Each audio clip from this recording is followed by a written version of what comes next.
Well, greetings, imagination connoisseurs. I don't know if I'm live yet, so I might have to say it again. Am I going live? Somehow I'm not live yet. Why is that? Oh, greetings, imagination connoisseurs. It took me longer than usual to go live. Well, I am live, apparently. Welcome to you, members of the Post-Geek Singularity community. Welcome to this, all of you imagination connoisseurs, to the 180th live chat of Robservations, the show about something. I wouldn't be here for 180 episodes without you guys. And I also want to thank up front my moderators, Terry, Greg, Detective Jim, and the Honorable Mayor Mike Bodden, for making this community one of the most hospitable on the internet. Fans of all shapes, sizes, colors, creeds, genders, sexualities, religious beliefs, what have you, you're all welcome here. I only ask one thing, that you be respectful of everyone else who is here. But in case you're not, we have moderators, so everybody should enjoy themselves. And I thank you all for that. Now, first of all, right off the top, there's a few things, you know me, I love sort of just throwing random stuff out there. Random stuff, Corvette Summer. Corvette Summer is now out on physical media from my beloved Warner Archive. My God, unbelievable. This movie was made after Star Wars. It stars Mark Hamill and Annie Potts.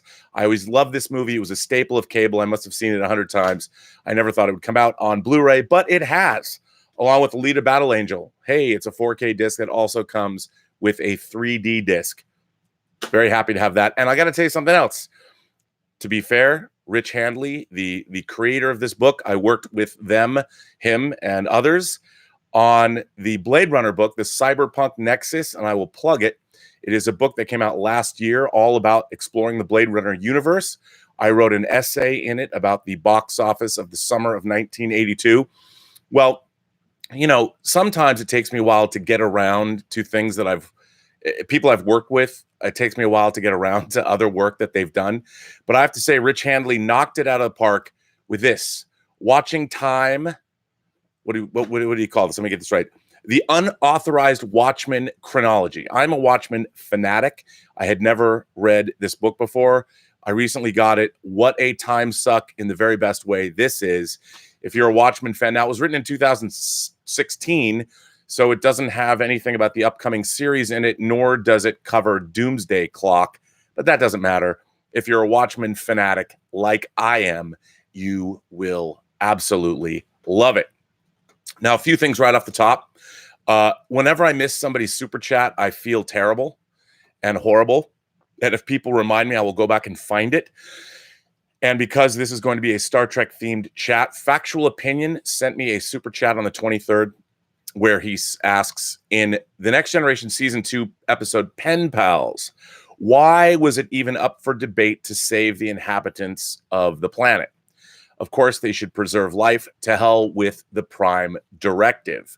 Well, what's really interesting to me, and I'm going to tell this story again because it's Star Trek related, the Prime Directive was always up for debate and discussion, and there was always interesting looks at the Prime Directive in Next Generation.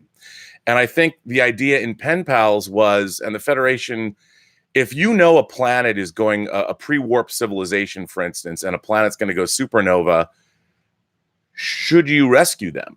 And that becomes something that's up for debate. And I do think that makes for very interesting and compelling television. And I'm going to tell one of these stories that I've told before. One of my favorite stories, and you're going to love this, which speaks to sort of the Star Trek, the mindset at the corporate level. As many people know, because I talk about it all the time, for 3 years, I worked as a Star Trek documentarian for CBS between 2012 and 2014, along with Roger Lay Jr., we did all of the special features for both Star Trek The Next Generation and Star Trek Enterprise on Blu-ray. So for the majority of those 3 years, we spent an inordinate amount of time, many hours, interviewing everyone from Rick Berman on down, to the writing staff, to the actors, to many of the guest stars, many of the production people, the special effects people that made Star Trek a reality. And you can see the results of all of that on the Blu-ray sets for both Star Trek The Next Generation, Star Trek Enterprise. Well, at that time, we were the only people creating new Star Trek programming. So we had 2 lawyers that were dedicated to looking at all the work that we were doing. And one of my favorite stories that did not pass legal was there was a story that Ron Moore told about how they were working on a story. They had pitched a story about how the Enterprise crew, the Enterprise comes across a planet that was in the midst of a genocidal war, where literally, and how Ron Moore described it, it was akin to what was going on during the Holocaust, where literally one side was shoving the other side into ovens and exterminating them. It was that kind of a war. Now, he only touched upon the Holocaust as a metaphor to explain how apocalyptic this war was and how horrible it was. But the question the Enterprise crew was grappling with was, do they stop this war? Is that interfering in the normal development of a society? And at the end of the day, Gene Roddenberry had said, according to Ron Moore, that they could not interfere ultimately. And that, in my mind, would have made for a very chilling end for a Star Trek episode, where the Enterprise crew couldn't stop a war. Now, contrast this with the first season of the original series, which has one of my favorite, probably, I think, one of the best episodes of the original series that is not usually talked about when you talk about the greatest top 10 episodes of TOS, or indeed one of the great episodes of Star Trek. But I do, in fact, think it's one of the great episodes of Star Trek, and that is A Taste of Armageddon. Now, for those of you who've never seen A Taste of Armageddon, or the name doesn't ring a bell, the Enterprise shows up and to a planet called Ameniar, and Ameniar has been at war with their sister planet Vendikar for a long, long, long time. But what they have done, what these two races have done, these two planets have done, in order to make war palatable and more tolerable, they've decided to, instead of actually shooting things and blowing stuff up, they're having a virtual war that's being fought with computers. So if a city is hit, it only happens on their computer simulations of war.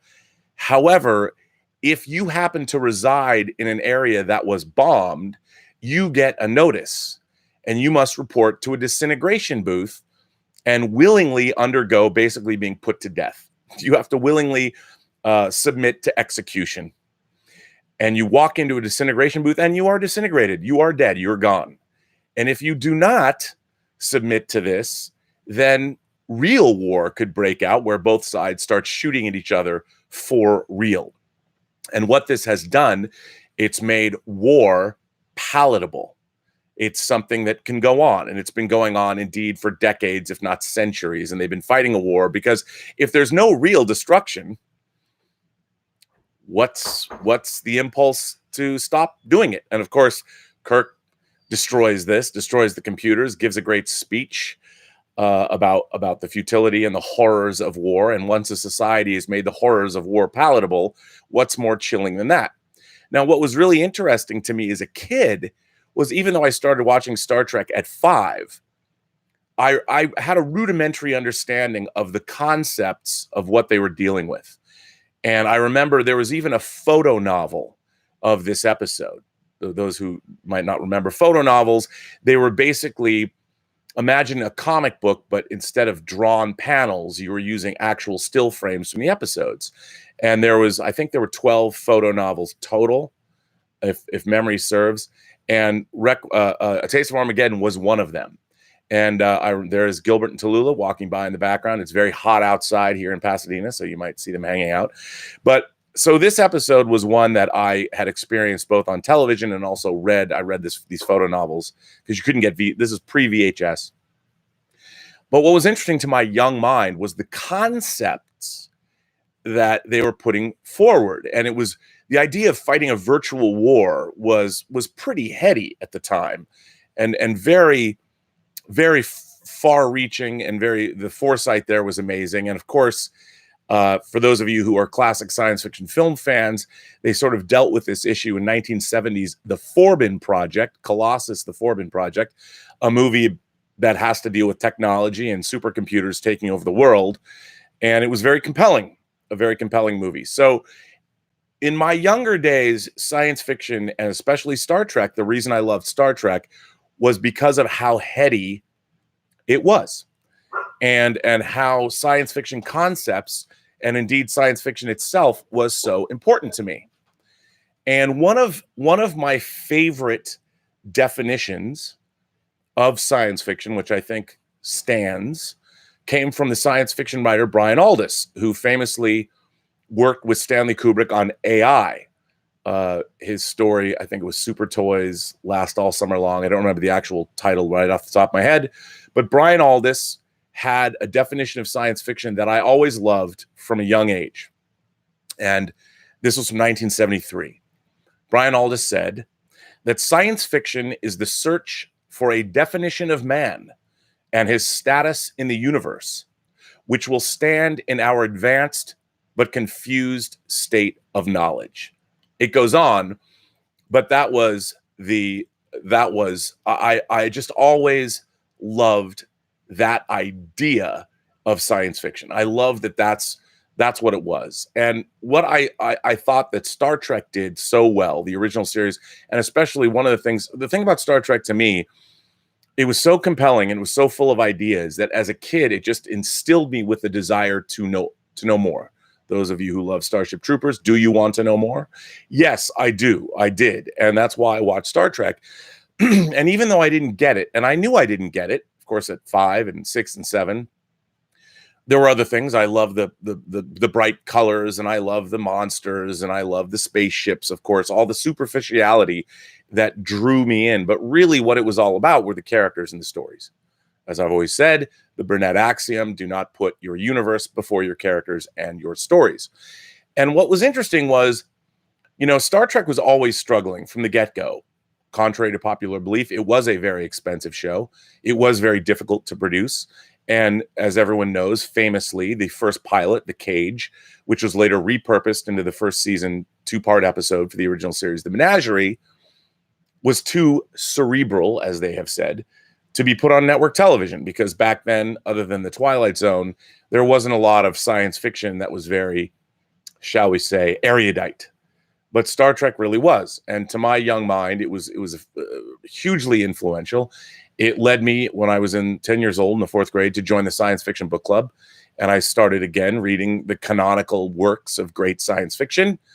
And, I think the Foundation trilogy was one of the first books that I got with my introductory package, when they sent you like four books or something. So Star Trek to me was very forward thinking. And there were things I didn't get. Like there's an episode called A Private Little War, which was a Vietnam allegory that was completely lost upon me because I was not watching body bags on the nightly news because I was too young. But I did understand this idea of an imbalance between two sides in the war, and that the Federation had to come in and help Kirk's friend, the Hill people, had to arm them with weapons so they could fight the villagers that were being armed by the Klingons. I got that. I was like, oh my God, that's like these bullies had something that they were able to beat up on these nice people. And so Kirk had to come in and help his friend and give his friend the same, so the balance of power would be equal. And I remember McCoy, you're condemning these people to decades or whatever. It was a great, great moment between Kirk and McCoy. But these were the things that attracted me to Star Trek. And it kept me coming back again and again and again. And as I got older, I kept watching. And I would get more out of Star Trek episodes the older I got and the more I understood. And to this day, as I'm fond of saying, as I'm in middle age with one foot in the grave, it's still, every time I watch a Star Trek episode, I get something out of it. Now, as many of you know, I like to read letters on this show, and one of the great joys of late has been one of the members of the Post-Geek Singularity, our favorite molecular biologist and PhD candidate, Miss Willow Yang, who is from Vancouver, BC, British Columbia, has been writing letters to me about her experiences watching the original series. And one of the things that has interested me most is, obviously based on her writings, she's a very intelligent woman. She's studying to be a doctor. So in my mind, her opinions of the original series, especially 50 plus years on, I was curious, is she going to think it's cheesy? Is she going to think the special effects are subpar? Like, I'm always interested to hear when people have come into Star Trek for the first time, what they think of it. And depending on which Star Trek they see, it sort of shapes their core beliefs. But what's interesting to me is the reason I'm so interested in it is as a populist entertainment. Star Trek is now half a century old plus. So does it still work? Can a younger generation that is grown up with social media and with faster cinema itself has become faster. Editorial has become faster. The tools of cinema have become faster. And so can you go back and watch this kind of entertainment and get something out of it? So Willow Yang's, I've never met Willow. We've never actually spoken. We've exchanged a few emails, but she's been writing me these. And by the way, she's not getting paid. I'm not paying her. She's just sending them in. And it's great. But she wrote me her latest letter, and I'm going to read it to you because it's about a third season original series episode that I don't think anybody really puts at their top 10 lists. But I found this fascinating, and I'm going to read this letter off the top. Once again, it's from Willow Yang. Greetings, Rob. I'm writing to you to discuss what I personally consider to be one of the better season 3 episodes of the original series. Is there, in truth, no beauty? Specifically, I want to gush over the character of Dr. Miranda Jones, who is portrayed by Diana Muldaur, who I don't know if Willow knows this, but came back in The Next Generation in the second season to play Dr. Catherine Pulaski. Muldaur, of course, had already previously appeared in Return to Tomorrow as Dr. Anne Mulhall, another episode that I quite enjoyed. Coincidentally, in both episodes that she guest starred in, Spock gets possessed by an incorporeal alien, and makes various facial expressions that were extremely unsettling for his character. Even though we didn't get to learn much about Mulhall, she spent most of the story also being possessed by an alien. I quite appreciated the few moments that she did appear as herself. She was one of the few scientists brought onto the show that I felt was actually able to contribute her insights and expertise. When Sargon alleged that Adam and Eve colonized Earth some 6,000 years ago, I was shouting internally, "Humans have existed on the planet for millions of years." Thus, I was very pleased when Mulhall quickly refuted Sargon's claims. Fortunately, Muldaur's character of Dr. Miranda Jones received much more screen time in There Is There in Truth No Beauty. I say fortunately because she became one of my favorite female characters to be featured in a single Star Trek episode. She was intelligent and sharp, holding her own against the male characters during their dinner conversation and seeing, no pun intended, because she's blind, through Kirk's veneer when the latter tried to seduce her in order to distract her from Spock's attempt to mind link with Kolos, Ambassador Kolos. I really appreciated the twist of her character being blind. Not only did it add a new dimension to her relationship with the Bendusan ambassador, but I thought the whole subject matter was handled elegantly, with sensitivity and respect. Jones did not want to be pitied for what might be perceived as a disability. Even though she might be missing one of her senses, she possesses other talents that arguably puts her above normal seeing humans. Even though Jones was capable and independent, she was also very flawed. She was jealous and insecure and was threatened by Spock, whom she perceived as competition due to his superior telepathic abilities. That aspect of her character made her feel more believable and realistic to me. From my own experiences, I know that some scientists can, unfortunately, get quite caustic and uncooperative when it comes to sharing their research with others. For instance, there was a student in the lab next door who apparently didn't want any of her colleagues touching a particular strain of bacteria that she was working with. I don't want to touch bacteria at all. For me, Jones's possessiveness was indicative of a deep passion and dedication to her work. I really appreciated that the story didn't take the more obvious route of having Kolos become the antagonist by trying to claim Spock's body as his own. Instead, it was the faults in Jones's character that became the primary obstacle that Kirk had to force her to overcome. Apart from a few scuffles with the mad Marvick and Spock, there wasn't really much action in There in Truth No Beauty. Instead, it was the character interactions and conversations that carried the story. The highlight of the episode for me was the aforementioned dinner scene with Jones and the trinity of Kirk, Spock, McCoy, and Marvick. Sure, some of the dialogue felt a bit frustratingly outdated for a show that's supposed to take place in an enlightened future. The men seemed a little too preoccupied with Jones's outward appearance, making rather quaint and at times eye-rolling remarks about her beauty, with McCoy even questioning why such an attractive young woman would choose to devote her life working with the Medusans. Jones countered perfectly, however, by asking Dr. McCoy why he would choose to devote his life to working with the sick. The discussion that they had over the perception of beauty and the innate prejudices that humans have towards outward appearances was engaging and insightful. I found it to be a very interesting philosophical debate to be had. What is beauty? Human sight is very limited. We can only see within a very narrow range of wavelengths, sizes, and speeds. Just looking at examples of other life on Earth, we have organisms like bats and dolphins that can perceive via biological sonar. We have organisms like birds and bees that are capable of seeing on the ultraviolet spectrum. Why should we assume that our ideals of beauty, which are defined by our very limited senses, would be universal? While the Medusans might be repulsive to our eyes, who's to say that they aren't attractive to some other life form that sense things differently from us?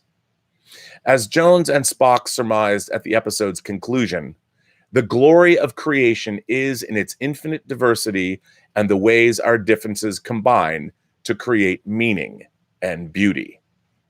I wholeheartedly embrace this outlook.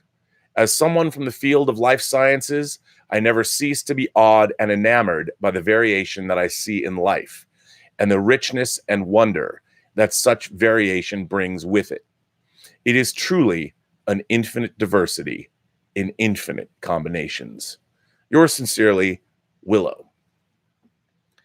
Now, in my mind, this, having Willow Yang, who I believe is somewhere in her early to mid-20s, writing me letters like this about a Star Trek episode that came out during the 68-69 television season, which is 50 years ago, and she can still send me such a thoughtful, interesting letter that makes me want to run back and watch a Star Trek episode that I've watched at least 100 times over my life, is why I love Star Trek.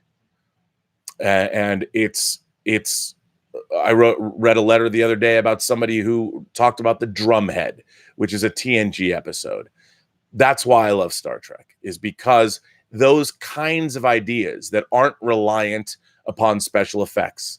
I noticed, she never mentions that there's some really interesting visual effects in Is There in Truth No Beauty? Some interesting effects that we only saw once in the series that were very, very cool. Willow mentions none of those things. She mentions conversations people have at dinner. She mentions philosophical debates that our characters are having. That in itself is where Star Trek shines. It's not about visual effects. You don't have to spend a lot of money. And I think one of the great lessons anybody who's ever produced a Star Trek show should know is that Star Trek is not reliant upon visual effects, explosions, action, or any of those things. It's dependent on its humanist philosophy. And that's what Star Trek has that has kept it enduring for all of this time. And as Brian Aldiss said, it's an exploration into mankind's place in the universe with our confused state of knowledge. Now, I just finished watching a Netflix documentary that I encourage everybody to watch. The Great Hack. It's all about Cambridge Analytica and how they have been, and their data sets and their data mining has helped them manipulate not only political campaigns more recently in, say, the 2016 election, but how all of this new technology is being used to shape our very lives, and how they have commodified the great commodity is us. And we are not getting compensated for becoming the greatest resource that has ever existed in human history. We are individually, and we are giving away all of our data. And what's really interesting to me is this documentary is in it well, it's factual, but it's positing questions about, like Brian Aldiss said, where are we in our where are we with all of this technology and all of this science today? Where does that leave us, and where are we going in the future? And people have asked me, why do I not like where Star Trek is today?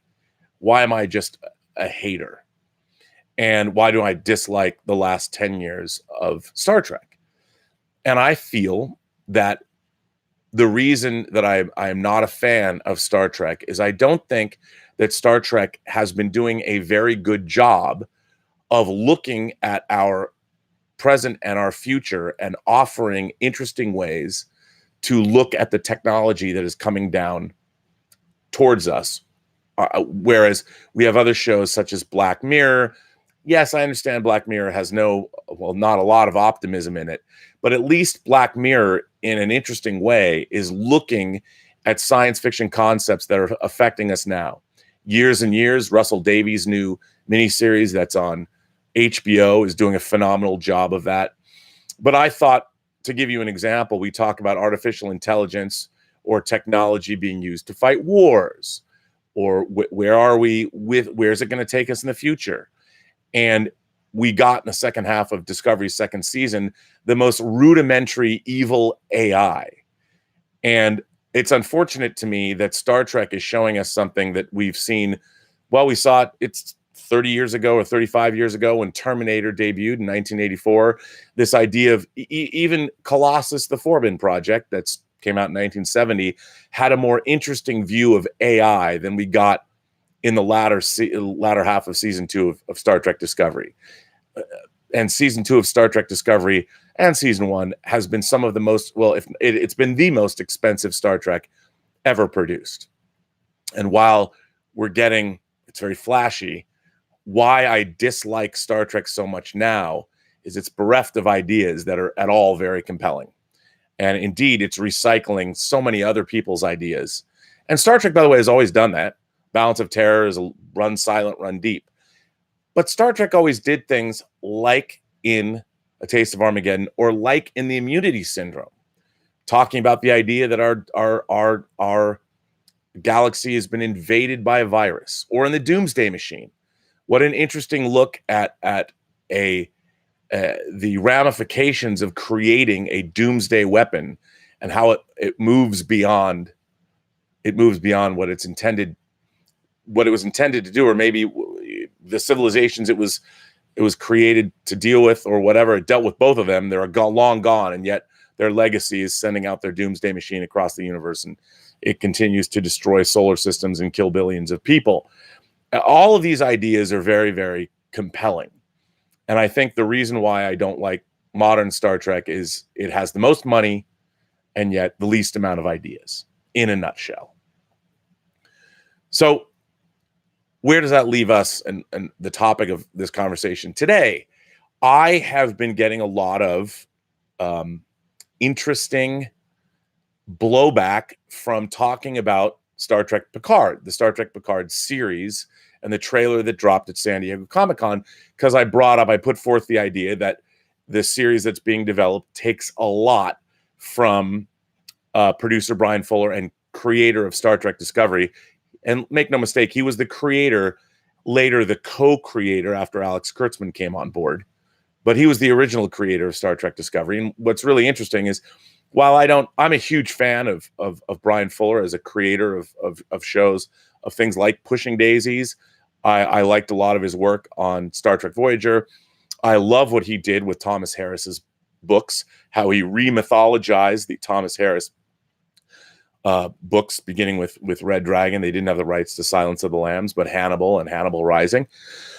So I have a lot of respect for Bryan Fuller and was very excited when he came aboard. And I reported the other day that Bryan Fuller had come up with an idea called Picard Data that used a lot of it was Star Trek canon, the Countdown comic book, and Star Trek 09, the beginning of Star Trek 09, which is canonical sci-fi before the Narada incursion, and the new universe was created, which I actually liked. I liked the Kelvin. I liked the whole opening of that. But ever since that happened, I thought the first 10 minutes of Star Trek '09 was pretty neat. And then, of course, in my mind, went off the rails. So when I reported on this, a lot of people went bananas and were accusing me of, I'm not saying anyone stole anything outright, but I am saying that there are certain concepts that Bryan Fuller created that were his, that he should receive credit for. And whether it's just a story by credit or something, I was positing the fact that, well, I just don't believe anybody currently working in Star Trek would have come up with the idea of bringing Seven of Nine or Borg back into the fold the way Bryan Fuller did with this idea. Just like all of Bryan Fuller's original story outlines were used as the basis for the first season of Star Trek Discovery, and that's why he co-created the series. Now, he did not write the voluminous amount of story outlines that were written for. There was a lot of material written for the first 13 episodes of Star Trek Discovery, including the first 2 screenplays. The Vulcan Hello, the pilot episode, the first episode was called Qapla', but Bryan Fuller wrote that script, and Nicholas Meyer wrote the script for the second episode. And then, of course, they were rewritten by other people. And it was a very different, things were different. There was no spore drive. There was the tardigrade character was actually a character, Ephraim, who worked in engineering. He was a member of the crew. So there was a lot of things that for budgetary reasons didn't happen. But Bryan was instrumental in creating all this stuff. And so when we were discussing the reveal of the Star Trek Picard show, we were chatting and I said, dude, this is all very familiar to me. And that's when Bryan revealed to me that he was very upset. He actually cried when he watched the show. He was so annoyed and upset because of obviously what's happened. It's a very painful experience. Bryan was a huge Star Trek fan and began his Star Trek career professionally, his writing career professionally, coming up with stories for Deep Space Nine and then working as a writer-producer on Star Trek Voyager. So he has a long history with the franchise, and he's a very storied producer in his own right, coming up with original material. And while he worked on Star Trek Discovery, he came up with 5 other pitches, including a pitch with a character he created for Discovery.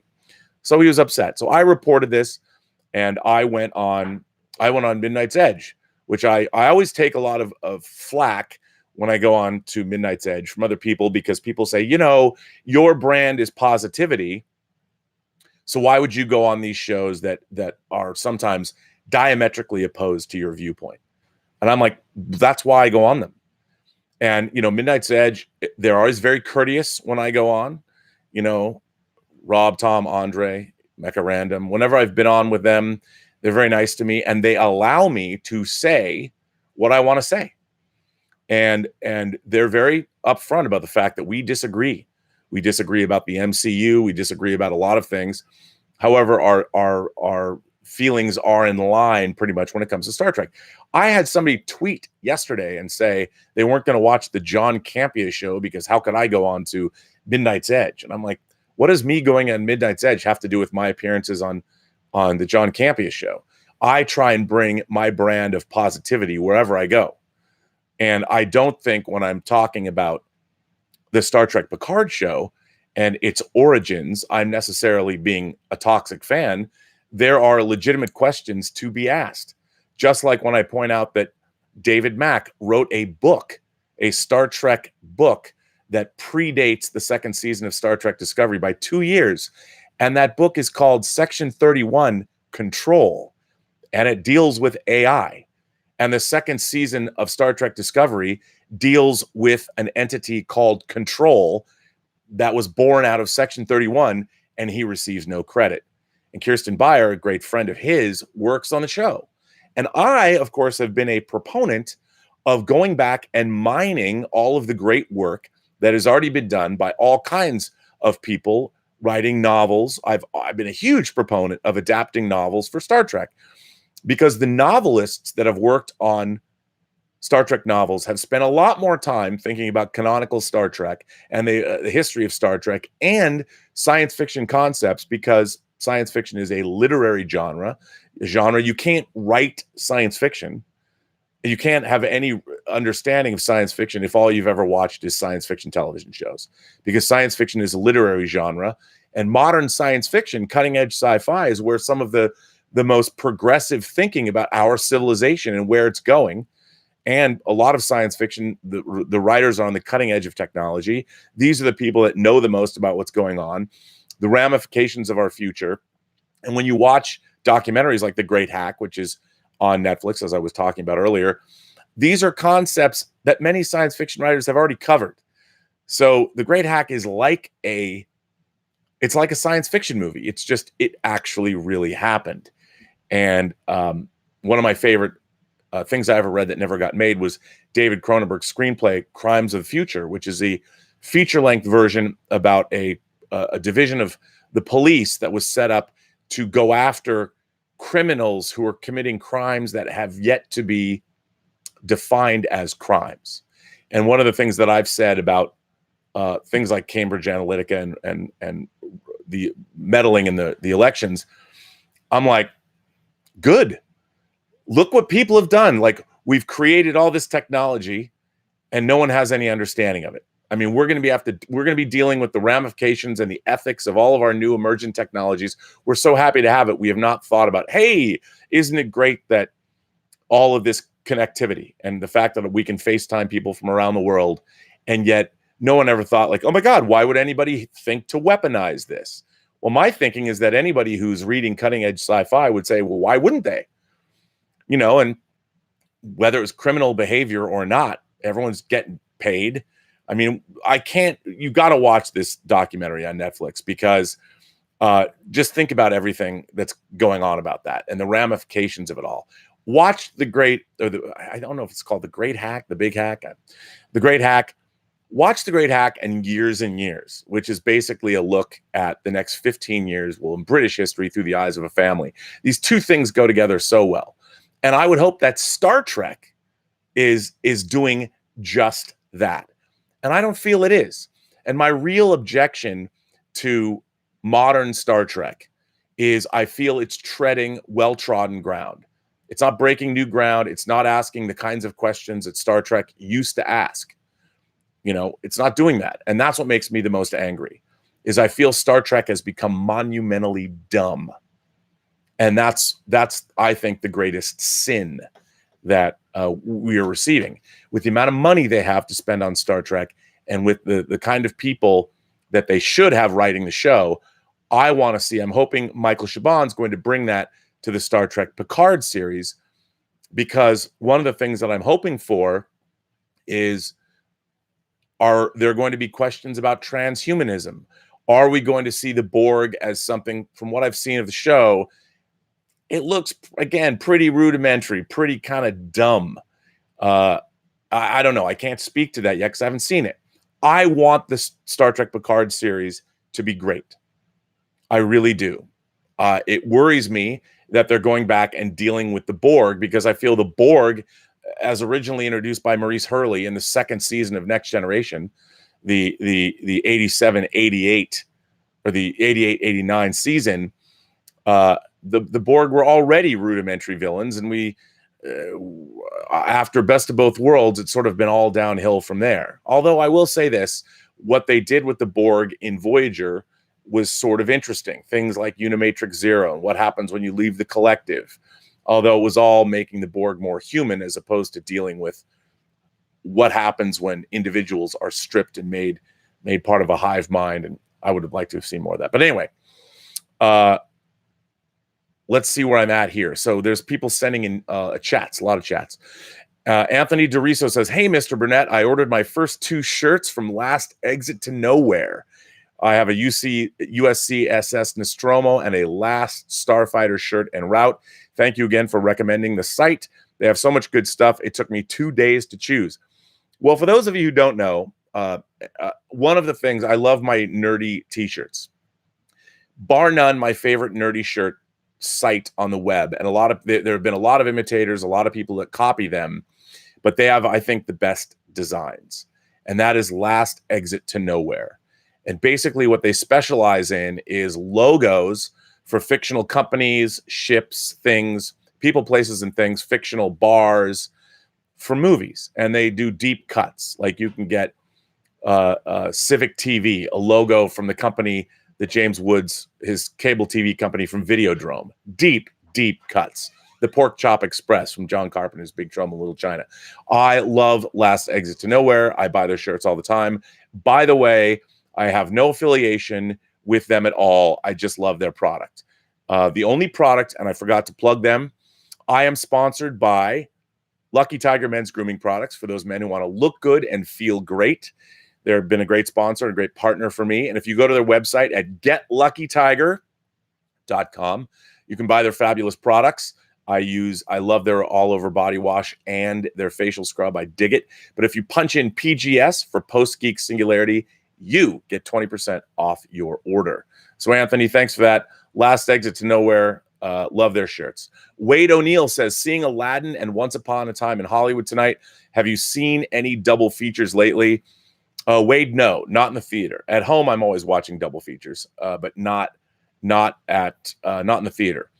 I will say I finished the 8th episode of the new Veronica Mars. I'm a huge Marshmallow, and I quite enjoyed it. I didn't think it was perfect, but I really enjoyed the 8 episodes of Veronica Mars. I hope it gets renewed. I thought for the most part it was great. It was kind of interesting how characters came and went, and a lot of it was very surprising. So I will say that it was great. But that's what I watched. And then the great hack. Sujith says, have you watched Professor Marston in the Wonder Woman? That's the documentary about the professor who created the character of Wonder Woman. Yes, it's a very interesting documentary. I quite enjoyed. I recommend it to everyone. CJ Dunn says, I didn't get a chance to put this out on John Campia's show, so I thought I'd drop it here. Rutger Hauer recently passed. Rest in peace. When I think of Rutger, I think Blind Fury, an awesome American adaptation of Zatoichi. Sujith is right. Yesterday, we learned that Rutger Hauer had passed away. He actually passed away a couple of days ago, but the news broke all over the world yesterday. He was 75 years old. It was interesting. I grew up going to the Seattle Film Festival, and the Seattle Film Festival was a launching point in the United States for Dutch cinema. Dan Ireland, who's also no longer with us, Dan Ireland and the other organizers of the Seattle Film Festival back in the late 70s started to bring Paul Verhoeven's early Dutch films, Katie Tipple, Turkish Delight, Soldier of Orange, Spetters, and The Fourth Man, brought those films to America. And I was able to see a lot of Rutger Hauer's. He wasn't in The Fourth Man, but he was in like Max Havelaar, the movie Max Havelaar. Verhoeven did not direct that. So I was very familiar with Rutger Hauer before I saw him in Nighthawks, the Sylvester Stallone movie. And then, of course, he famously was Roy Batty in Blade Runner. And then he went on he was in Flesh and Blood, Paul Verhoeven's original, his first English language movie in 1985. He was in, of course, Richard Donner's Lady Hawk as Etienne Navarre. And he became a fan favorite. And, of course, I think my favorite performance of his, besides Blade Runner, was in The Hitcher. Robert Harmon's The Hitcher. I love The Hitcher. What a great film that just keeps getting better and better. Amazing. So, yes, A Blind Fury is an adaptation of Zatoichi, and it's also a great movie. So, CJ, good choice. Cardinal Sin sent in a super chat. Thanks, Cardinal Sin. You're a big supporter of the channel. I always appreciate that. Thank you so much. Willow Yang says, congrats to you and Lucas Kendall on premiering Skyfighter yesterday. I really enjoyed the film that you uploaded on Patreon several months back. Yes, well, for those of you who don't know, we had the world premiere of Skyfighter yesterday. You can see the trailer online. It's everywhere. And hopefully, after its festival run, you'll be able to see Skyfighter in its entirety. Well, hopefully its entirety will be a feature film version soon. I think that would be great. CJ Dunn says, if Sophie and Elizabeth were my surprise, it was a very welcome one. CJ Dunn, thank you again. For those of you who don't know, my girlfriend Elizabeth and her daughter Sophie, we all are one big happy family here in Pasadena. We're on my show when we were at Comic-Con. They were on for the first time, and everybody seemed to really like like them, and that makes me happy. I enjoy their company very much as well. So hopefully I'll have them on more. It meant a lot that that Sophie was well received. So thank you. Geek Critique says, your eloquence is enchanting. Keep it up. Thanks. Well, thank you, Geek Critique. I appreciate that. If you like my eloquence, please like and subscribe to the channel. Obviously, YouTube analytics are important, so it's great to have all these new viewers and things, and I appreciate that. Alexander Wilson, a great supporter of this channel. I always like to hear what Alexander Wilson says, but thank you for your ongoing support, sir. Alexander says, I tried to buy Free Enterprise on Amazon, and it was $54, and there was only one copy available. Will it be restocked, and the price? Well, for those of you who don't know, I wrote and directed a film called Free Enterprise, which is celebrating its 20th anniversary this year, which stars Emmy winners William Shatner and Eric McCormack, who played Will on Will and Grace. The film has been out of print since the mid-aughts. It has not been released. I'm trying to raise the money to, what I want to do is buy the negative. I want to do a new cut of the version of the film. I want to call it, it'll be Free Enterprise, the Final Frontier cut, instead of the final cut, but the Final Frontier cut. Hopefully I will be able to do that and get it out in 4K, because unfortunately the 2-disc Anchor Bay disc, my preferred version of the film, is no longer available. So hopefully I'll be able to do a new version of it, because I've got plans. Willow Yang says, I had the exact same issue as Alexander Wilson. Well, hopefully I will be able to get it out soon. It is my dream to get it out. I produced the previous 2 editions of Free Enterprise and would love to see it again. So Jordy54 sends in a super chat, which I very much appreciate. So thank you for that. So back to Star Trek. So first of all, I want to talk about online etiquette in relation to Star Trek. So as many people know, many people have grouped me in with Midnight's Edge and Gary Beekler at Nerdrotic, a channel I very much enjoy watching. Before I was even involved, before I even did these chats, I watched Midnight's Edge, and I watched Gary Beekler over at Nerdrotic, amongst many other channels. You know, I watch a lot of, and people start calling us the intellectual dork web. A few people do, which I think is kind of funny. Now, I watched a lot of intellectual dark web. I still do, whether it's Dave Rubin's show, whether it's Joe Rogan's show. I've watched Jordan Peterson videos. People are like, but no, I watch lots of different kinds of people. I watch a lot of Stephen Colbert clips as well. But here's the thing. So when I came out and did this Picard news, a lot of people came at me, and I think this speaks to their character. Gary Beekler at Nerdrotic, who I've never met personally, we've had a few exchanges. He contacted me, and he said, hey, listen, would you mind if I used a clip from your show on my show? I'm like, yes, sir, absolutely. I'd be honored. Now, you don't have to do that. You know, once you put something out on the internet, look at Film Gob. Film Gob takes people's work indiscriminately, repurposes it however he wants.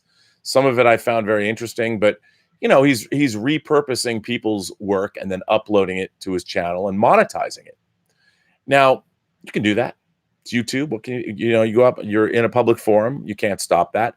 But the fact that Gary Beekler contacted me and said, hey, can I use a clip of your stuff? That speaks to his character. And whether you agree with Gary Beekler at Nerdrotic and you like what he says or don't like what he says, I think in my mind, the fact that he asked me goes a long way. And if we don't agree with one another about the MCU or about Captain Marvel or about Game of Thrones, even though we kind of do agree about Game of Thrones, I'm just not so vehement. I don't speak in the same terms that he speaks in, but I've liked his content a great deal. That's nice. Now, Katalski, I can't pronounce Katalski, a YouTuber, Ketwolski. I've enjoyed his channel as well. He speaks a lot about Star Trek and does a lot of videos about Star Trek. He made a video using a clip from my show. He didn't ask me. I don't know him. We've never conversed. But I would say that, okay, you know, and he wants to paint me as somebody who is casting dispersions. Look, it's not about, remember what I say, people. It ain't show friends. It's show business. You don't get what you deserve. You get what you negotiate. And I think that current Star Trek, Alex Kurtzman negotiated some things, as did Bad Robot when they took over the Star Trek franchise in 2007. We are feeling the ramifications of those negotiations and those contractual obligations. They did a very good job. When Bad Robot took over Star Trek, they did so because it was a transmedia, which seems like an archaic, quaint term, but it was a transmedia property.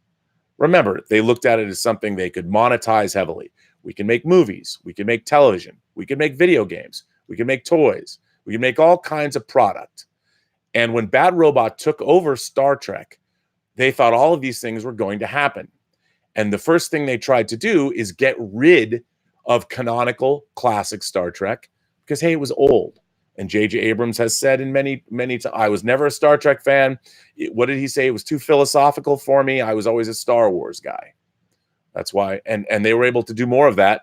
Hence the rectangular dish on the Millennium Falcon, C-3PO with the red arm.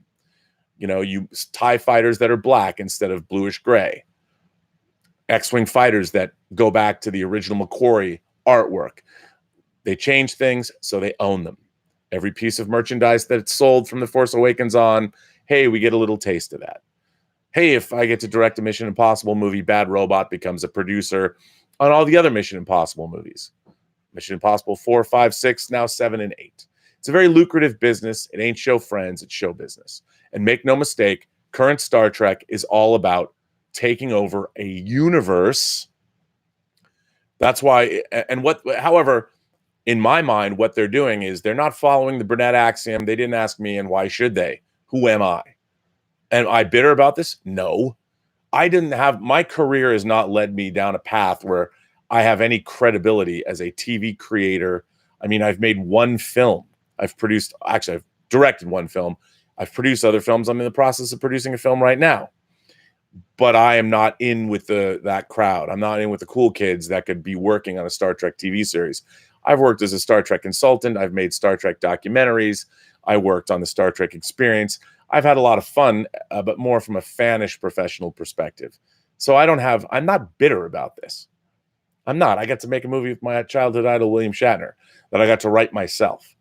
But I understand that what's going on with Star Trek now, it's all business. And I think the problem with Star Trek and why it's not and has not been doing as well as it should have been doing is that the creators behind it they had no particular love or affinity for Star Trek. And for those of you who've not watched this channel a lot, I will always go back to say what happened with someone like Ryan Coogler, who, of course, directed famously Black Panther, and he started his career by directing Fruitvale Station, which is an incredible independent film. But what Ryan Coogler was able to do was take his filmmaking ability and his passion for a film series, the Rocky series, and pitch the idea of Creed to Sylvester Stallone, which, if you think about the Rocky films, is absolutely canonical. It shows a great fealty to the franchise. Gave Sylvester Stallone, arguably since the original Rocky, his greatest opportunity to portray the character, which led to an Academy Award nomination for Best Supporting Actor, because you had somebody that was a talented filmmaker and also someone who loved the franchise. Now, that's hard to do. You know, not every fan should, as a matter of fact, 99% of the fans should not be brought anywhere near working on a Star Trek property. Kirsten Beyer, who's one of the great modern Star Trek novelists. If you love Star Trek Voyager, I highly recommend her Voyager novels that take place after the series Endgame, the finale. Fantastic books. And I've always said David Mack was just announced as a consultant. Dayton Ward was also another great Star Trek novelist. They're consulting with John Van Citters, who has been bumped up. Van Citters, another lover of the Star Trek franchise, who runs CBS Consumer Products and has basically been put in charge of all of Star Trek licensing. Smart moves, smart business moves. Love all those guys. Love to see them succeed. But Michael Chabon is a great hire. So we're going to see. I hope the Star Trek Picard series is great. I want it to be great. However, what I was reporting on this idea of once again going back to the Borg. They could do anything in the world, but I get it from a marketing perspective. Basically, the Borg is their big bad. They keep going back to that well again and again and again and again and again. But clearly, you cannot tell me, after watching 2 seasons of Star Trek Discovery, that they had the idea of bringing back Hugh or Seven of Nine. Kirsten Beyer certainly would. But when the idea was originally floated by Bryan Fuller, why not acknowledge him? I understand persona non grata now, even though he co-created the franchise. He did create this original concept of using. Now, is it 100% of his? Of course not.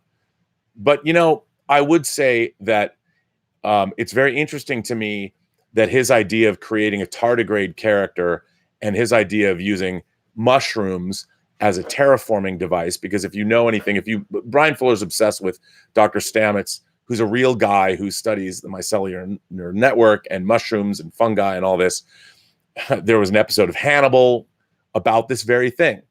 And he was using, in his original concept for the show, he was using mushrooms as a terraforming device, not as a pseudo spice so you could create third stage guild navigators from Dune to fold space. All of that was, and the tardigrade idea, once they decided, well, what can we do with the tardigrade instead of, it's too expensive to make Ephraim, which is the name of the tardigrade crewman that was in the original outlines for Star Trek Discovery. How can we change it around? And, okay, I'll do a cursory Google search on tardigrades. Where's that going to lead you? And how do we change that? And, I watched Dune the other night. I knew that Denis Villeneuve is going to do Dune. So what was Dune? It's guild navigators, traveling through space, going anywhere you want to go. I mean, all of that, not only was that dumbing down Star Trek, but it was also ripping off the idea of folding space from a different space franchise. Why would you have to do that when you already have warp drive? I don't know. I'm getting away from myself. But I want the Star Trek franchise to be great again. I really do. I want it to be, once again, filled with ideas like we saw in the original series, like Willow Yang points out, in things like Is There in Truth No Beauty, in the Immunity Syndrome, one of my favorite episodes, with the Doomsday Machine, Taste of Armageddon, some of the best episodes of Star Trek The Next Generation, The Drumhead, Living Witness, which is one of my favorite episodes of Voyager, in terms of history and technology, propaganda. What a great episode of science fiction that was. Check that out. Most of Deep Space Nine. If you don't like Deep Space Nine for any reason, I would suggest going back and watching the first season episode, Duet. I mean, there's a million great episodes of Deep Space Nine, but if you've never tasted that, or watch Far Beyond the Stars, or even watch Past Tense Part 1 and 2, all full of great ideas, as a lot of great Star Trek is. But anyway, it's all very interesting. Now, I've got a lot of letters, I have to say. I'm way behind on letters, and you've sent me so many things. I'm trying to catch up. So let's do a little bit of that. I'm gonna start reading people's letters that I have not read, but I've got a few more people that have sent me stuff here. Let's see. Wow, there's a lot. Vegetable Tube says, Star Trek Discovery or Picard, which show might Bill Shatner guest star in first? I would love to see William Shatner come back to Star Trek playing a character, but I don't want to see him play Kirk again. I think that would be a little frustrating and strange, but I could see him. He could guest star. I really don't know. Probably Discovery or maybe Picard when it whatever it does in the ratings. I don't know. Jordy54 says, just wondering if you read my letter, short films. I have not yet. Not yet, sir. Koba says, I would love to talk Doctor Who with Sophie. Koba, I think it's a good idea. I could have Sophie on the show and talk about Doctor Who. She's a big Doctor Who fan. That's not a bad idea, especially the fact that she's younger. So what is a younger fan who came to Doctor Who fairly recently think about the franchise, even though it's 50 years old? I think it's a great idea. I'll ask Sophie if she wants to come on and do a Doctor Who show, because I think there would be great. Katie German says, there are 2 sets of 4 lights in the Picard trailer. As everyone knows, that famously refers to one of my favorite Star Trek two-parters, if not, it's actually my favorite two-parter of The Next Generation, Chain of Command from the 6th season, part 1 and 2, where Patrick Stewart goes up against David Warner's Gul Madred. The whole "There Are Four Lights" where Picard is being tortured. It's an amazing episode of Star Trek, and you got to love it. Alexander Wilson is back. He says, Robocop was one of the few science fiction stories that was very accurate on how the future turned out to be. They have facial recognition in it. What are your thoughts on that movie? Well, first of all, I think it's appropriate to talk about Robocop now because Paul Verhoeven, who directed that film, was one of the first people that brought us Rutger Hauer to film screens. And I love Robocop. That was Verhoeven's second feature film after, of course, Flesh and Blood, his first English language movie that starred Jennifer Jason Leigh and Rutger Hauer, a movie that holds up surprisingly well. It's more of a Dark Ages medieval movie. I love Robocop. I think Robocop was very prescient as far as it dealt with not just facial recognition technology, but how we're going to replace limbs in the future. It even dealt with what how do we keep human identity? What is human identity? How, as technology increases, are we going to retain our humanity? And can we, in the face of being more and more machine-like? The satiristic nature of Robocop, all of those things. Robocop is a wonderful classic science fiction film that just seems to get better with age. And it's also a Christ allegory, really. A man gets crucified, comes back from the dead as the savior of all of us. And it has so much more going on, so many different layers. I love Robocop. I saw it opening night in Seattle, and I've been a fan ever since. I've bought many iterations of it, both on videotape and Laserdisc. The Criterion Laserdisc of it was great, and DVD. How many? I can't tell you how many times I've bought Robocop on different media formats, and I love it. I love Robocop. Leon Flowers Jr. says, if you could direct a Marvel character, who would you direct? Well, everyone knows I would direct probably Moon Knight. I'd love to make a Moon Knight movie. But actually, to be honest, I would love to make an X-Men movie. To me, I grew up reading the X-Men and New Teen Titans were my favorite comic book teams. Well, actually, Justice League was my favorite. But as I got older, when I really started reading comics again in my adolescent, junior high, and high school years, Teen Titans and X-Men were my team jams. I love Justice League, but Justice League was really hit and miss. But I loved the Justice League International version. That was great. David Goldstein says, will you be watching the new CW Crisis on Infinite Earths? I can't wait. I love the CW crossovers, and they just keep... I heard a lot of, to be honest, some inside information. I have many friends that are working on those shows, and what they were trying to do with this Crisis on Infinite Earths crossover is, quite frankly, astonishing. And with the announcement they're bringing Burt Ward in and Linda Carter, if all that turns out to be true, maybe Tom Welling. I mean, they're really going for broke, and I think it's great. Stubble McShave is here, longtime supporter of the channel and a member of the Post-Geek Singularity community, an imagination connoisseur. He loves Robert Jordan's Wheel of Time series, and here he says, here's a Wheel of Time quote for you. I wouldn't mind you in my head if you weren't so clearly mad. I love that. That's a great quote. Richard Green says, I loved the Cody Banks films. Wish we could have had a third. Well, as many of you know, I was a producer on Agent Cody Banks. I was the co-producer of it. If you look at Cody Banks, the film, if you watch the main titles, which happen, the main credits for Cody Banks happen at the end. There are many producers on Cody Banks. All of them share credit as producers. And Hollywood lesson. Again, you don't get what you deserve. You get what you negotiate. All of the producers on the first Cody Banks, including Seinfeld's Jason Alexander and Madonna herself. Yes, it's true, folks. I produced a movie with Madonna. How many people on the internet can say that? But if you watch Cody Banks and its sequel, Agent Cody Banks 2, Destination London, actually don't watch Destination London, but I, along with two of my partners, Carrie David, who her beautiful documentary, Breaking Their Silence, Women on the Front Lines of the Poaching War, is playing festivals now. She and I and a a real douchebag that we partnered up with. And I'll say he was, because I can say that. A guy named Danny Gold. The three of us actually purchased the script. We optioned the script for Agent Cody Banks from a limo driver.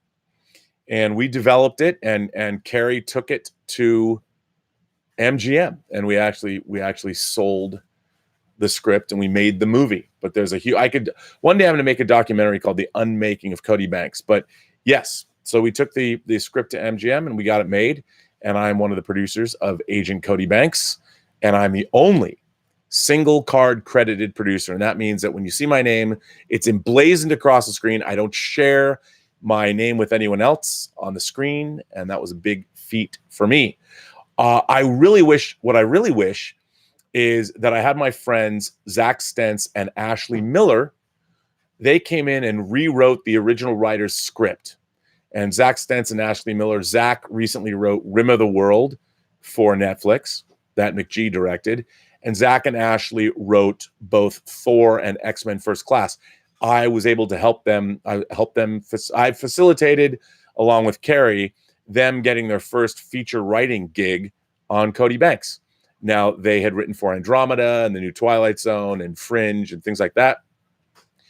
But Agent Cody Banks was their first feature sale, and they remain good friends of mine, and they continue to do great work. So Agent Cody Banks will always hold a soft spot in my life. So thank you for loving it. I just wish the second one was better.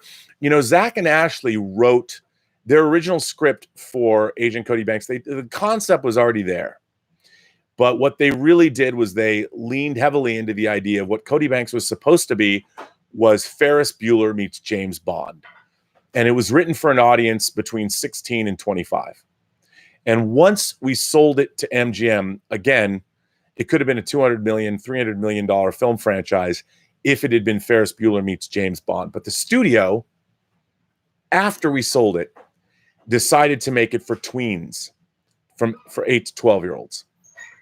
And I think the script, a wonderful, wonderful script that Zach and Ashley wrote, was really sort of dumbed down. That's what happens. You know, you sell your soul. And unfortunately, because of events that occurred, we no longer had oversight over our own project that we sold to the studio. That's what happens, kids. You learn these hard lessons. One day I'm going to do a show about what happened with Cody Banks because it's fascinating. But I am a producer, also a single card producer on its sequel. And yes, I did get paid for both films. But want to hear something funny? According to profit and loss statements, Agent Cody Banks and its sequel, Destination London, have never made any money. That's Hollywood. Dan V900 says RLM covered the Picard. Red Letter Media covered the Picard letter on their most recent video, and the theories don't seem that off base, even as jokes, which is pretty sad. Yeah, the Picard trailer. Yes, no, I understand. Thank you, Dan V. Appreciate the support, by the way, of the channel. Yeah, you know, what's interesting to me is there's all of this great Star Trek material that I'm constantly talking about, whether it's novels, comics, but mostly novels. The novelists, the Star Trek novelists, have come up with great I make no secret of the fact that I love novelists like Christopher Bennett, like Kirsten Beyer, like David Mack, who are writing Dayton Ward, people who are writing Star Trek novels now. Dayton Ward, who's now working as a consultant, David Mack, who's now working as a consultant. What's interesting is they should let Dayton Ward and David Mack, who, by the way, David Mack has credit on a Deep Space Nine episodes as coming up with stories. He's thought a lot about canonical Star Trek. And what I find interesting is that, you know, why not? Why doesn't anybody lean into canonical Star Trek? Why is canonical Star Trek a bad thing? One of the great fun of being a Star Trek fan. Oh, here's Gilbert. Gilbert, did you want to come join us? Come here, buddy. You want to come up? Come here. Come on. Oh, I guess he doesn't want to come up. You're welcome to come up. Well, Tallulah and Gilbert are here. I don't have any cookies for them, so I can't have them chomp on cookies during the show, which is unfortunate because they're here, but I ran out of cookies. They should be coming in the next day or two. Anyway, what I was saying is it's great to see Star Trek novelists, but there's all this great material around. I want to see people get credit.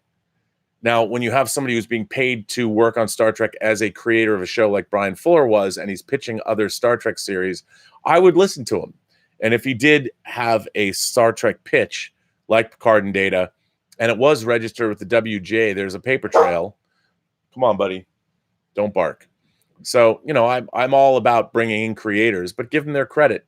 I mean, I would think after what was learned when Marv Wolfman demanded credit for Blade, why not be on the up and up? If there's one franchise that should stand as a shining beacon of creator rights, it should be Star Trek. At least that's how I look upon it. That's how I would hope. That's what I would hope for my Star Trek, my favorite franchise. Let's be better. Let's be good. And if we can't be good, be careful. Anyway, let's see. I've got some letters. I got so many letters that I have not read. So many letters from people. And I would like to read them. Now, this one comes from Paul Nirajan. Nirajan, I hope I got that right.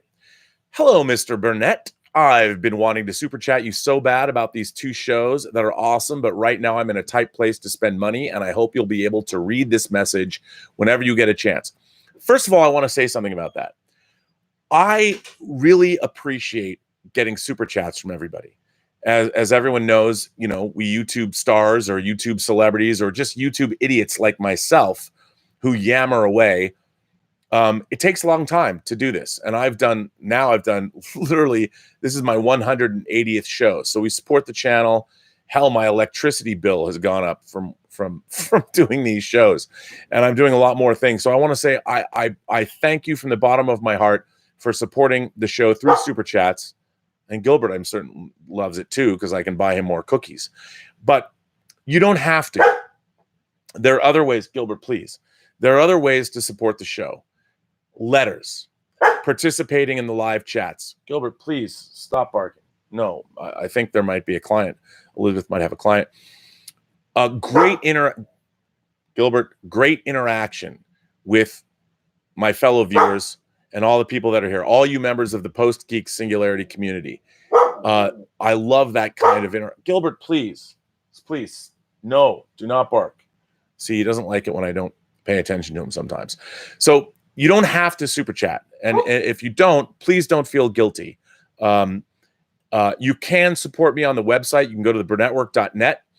Please, I love when people go there and comment on people's letters, and you can interact. You can become a supporter of this channel for $1 a year if you want. You can become an imagination connoisseur, a member of the Post-Geek Singularity for $1 a year if you want. I appreciate any support. But also coming to the channel, even if you like these chats, and commenting in the YouTube comments. And that's helpful too. That's a way of supporting the channel where you don't have to super chat. So, I thank you for even bringing it up. So anyway, the rest of your letter, sorry. The first show is Happy, a sci-fi original starring Christopher Maloney and isn't Patrick Oswald? It's not Patton Oswald. It's on Netflix, and it just finished its second season. It's crazy, funny, gritty, and it's fun. Nick Sachs awakes on a hospital gurney. He's a hitman who used to be a cop. It's all part of the job. What's troubling Sachs isn't his serious injury, but the seriously perky flying blue horse that claims it is the imaginary friend of someone who is in serious trouble. The horse's name? Happy, of course, adapted from a Grant Morrison story. The second show is Warrior, a Cinemax original directed by the people who directed the Bruce Lee movies. Set during the Tong Wars in the late 1800s, Ah Sam, a martial arts prodigy, originating from China to San Francisco, ends up becoming a hatchet man for the most powerful Tong in Chinatown. I hope you see this message and get to watch them. I would love to hear your review on both of them, and please share this message to John Campia, and thank you. Keep up the awesome work. Paul Narangian. Well, Paul, thank you. I haven't watched either one of those shows, but Happy, I believe, was canceled. So the 2 seasons is all we get. But thanks for writing in, and I appreciate that very much. Look, I'll watch anything with martial arts and tongs, and bring it on. Love all that stuff. So, yes. This letter comes from Logan George. Logan says, I agreed with your Robservation on the Picard trailer. Nice to see Data and Seven. I like that Picard says the vineyard isn't home. There's a lot of potential, and I like Shaban. But some of the trailer looked like Firefly. The ship is obviously a freighter like the Serenity or even the MF. We'll see. That's interesting news that the idea germinated with Fuller. And that's what I said. The idea germinates with Fuller. I wasn't saying they stole it necessarily. Or, well, maybe. I don't know. But it certainly originated with Fuller, the same way that all of these ideas for Star Trek Discovery originated with Fuller, and then they were changed and most of the time bastardized into something like the tardigrade and like the spore drive, into something that, to my mind, seriously damaged the Star Trek franchise because it moved away from scientific. I mean, I love believable pseudoscience. A spore drive, a mushroom-based mycellular network that traverses the actual galaxy, that helps a starship go from anywhere it wants to go in the universe, is so lame. It's almost as lame as saying a supernova will destroy an entire galaxy, the way they said Horus Nebula or the supernova would destroy the galaxy in Star Trek 09. I mean, the worst thing is unbelievable pseudoscience. Give me pseudoscience I can believe in, but when your pseudoscience is so stupid I can't believe in it, come on, man. Speaking of show pitches, I watched the What We Leave Behind DS9 documentary, the Backers edition, and I really loved the season 8 writers' room segment. So did I. It was amazing. The first hour that Ira and the team's story break is tremendous. That story is exactly what Star Trek needs. Maybe Kurtzman and Secret Hideout will steal their idea next. Or better yet, they should call them in and make DS9 season 8. It would probably be an expensive show, though, but they're throwing money around quite a bit. Filming the opener of Disco season 3 in Iceland, why does that seem like a desperate stunt? And have you heard if they're ripping off Star Trek Federation? But besides talking to Ira about DS9 season 8, they should put him in charge of any potential Enterprise Pike show. Watching him work that writer's room is a good reminder of his expertise. The best recent news has been the potential of a TMP Director's Edition in 4K, which was announced at our panel, by the way, at San Diego Comic-Con. Yes, and hopefully The Wrath of Khan will also be out on 4K disc. Logan George, thank you very much. A lot of things to unpack. Star Trek Federation, as many people know, when I was working on Superman Returns, I had a meeting with Chris McCory, who was living in Seattle at the time. Brian and I and Chris McCory went to a very long, very sake-soaked dinner. And during that time, I pitched the idea of Brian Singer, Chris McCory, and I working on a Star Trek television series that I had hoped the three of us could pitch together. My job would have been a consultant, hopefully later to be a writer, and I wanted to direct episodes of the show. But Brian would direct the pilot, and Chris McCory would write it. And I had an idea to create a series called Star Trek Federation. And my idea, which wasn't much of an idea, basically it was just a concept. It was a premise that it would take place basically 1,000 years in the future, or in the year 3000, and the Federation was very different. Basically, the Federation, it was falling apart. It was old. People were changing. The Klingon Empire was very, very different. The Vulcans and the Romulans had their unification. They were very different. And the mandate of the Federation was basically crumbling from neglect. Everything that we knew was new again. We saw different versions of everything. And I went to, again, Star Trek novelist and writer Jeffrey Thorne, and asked him to work on this idea with me. And Jeff Thorne wrote a great document.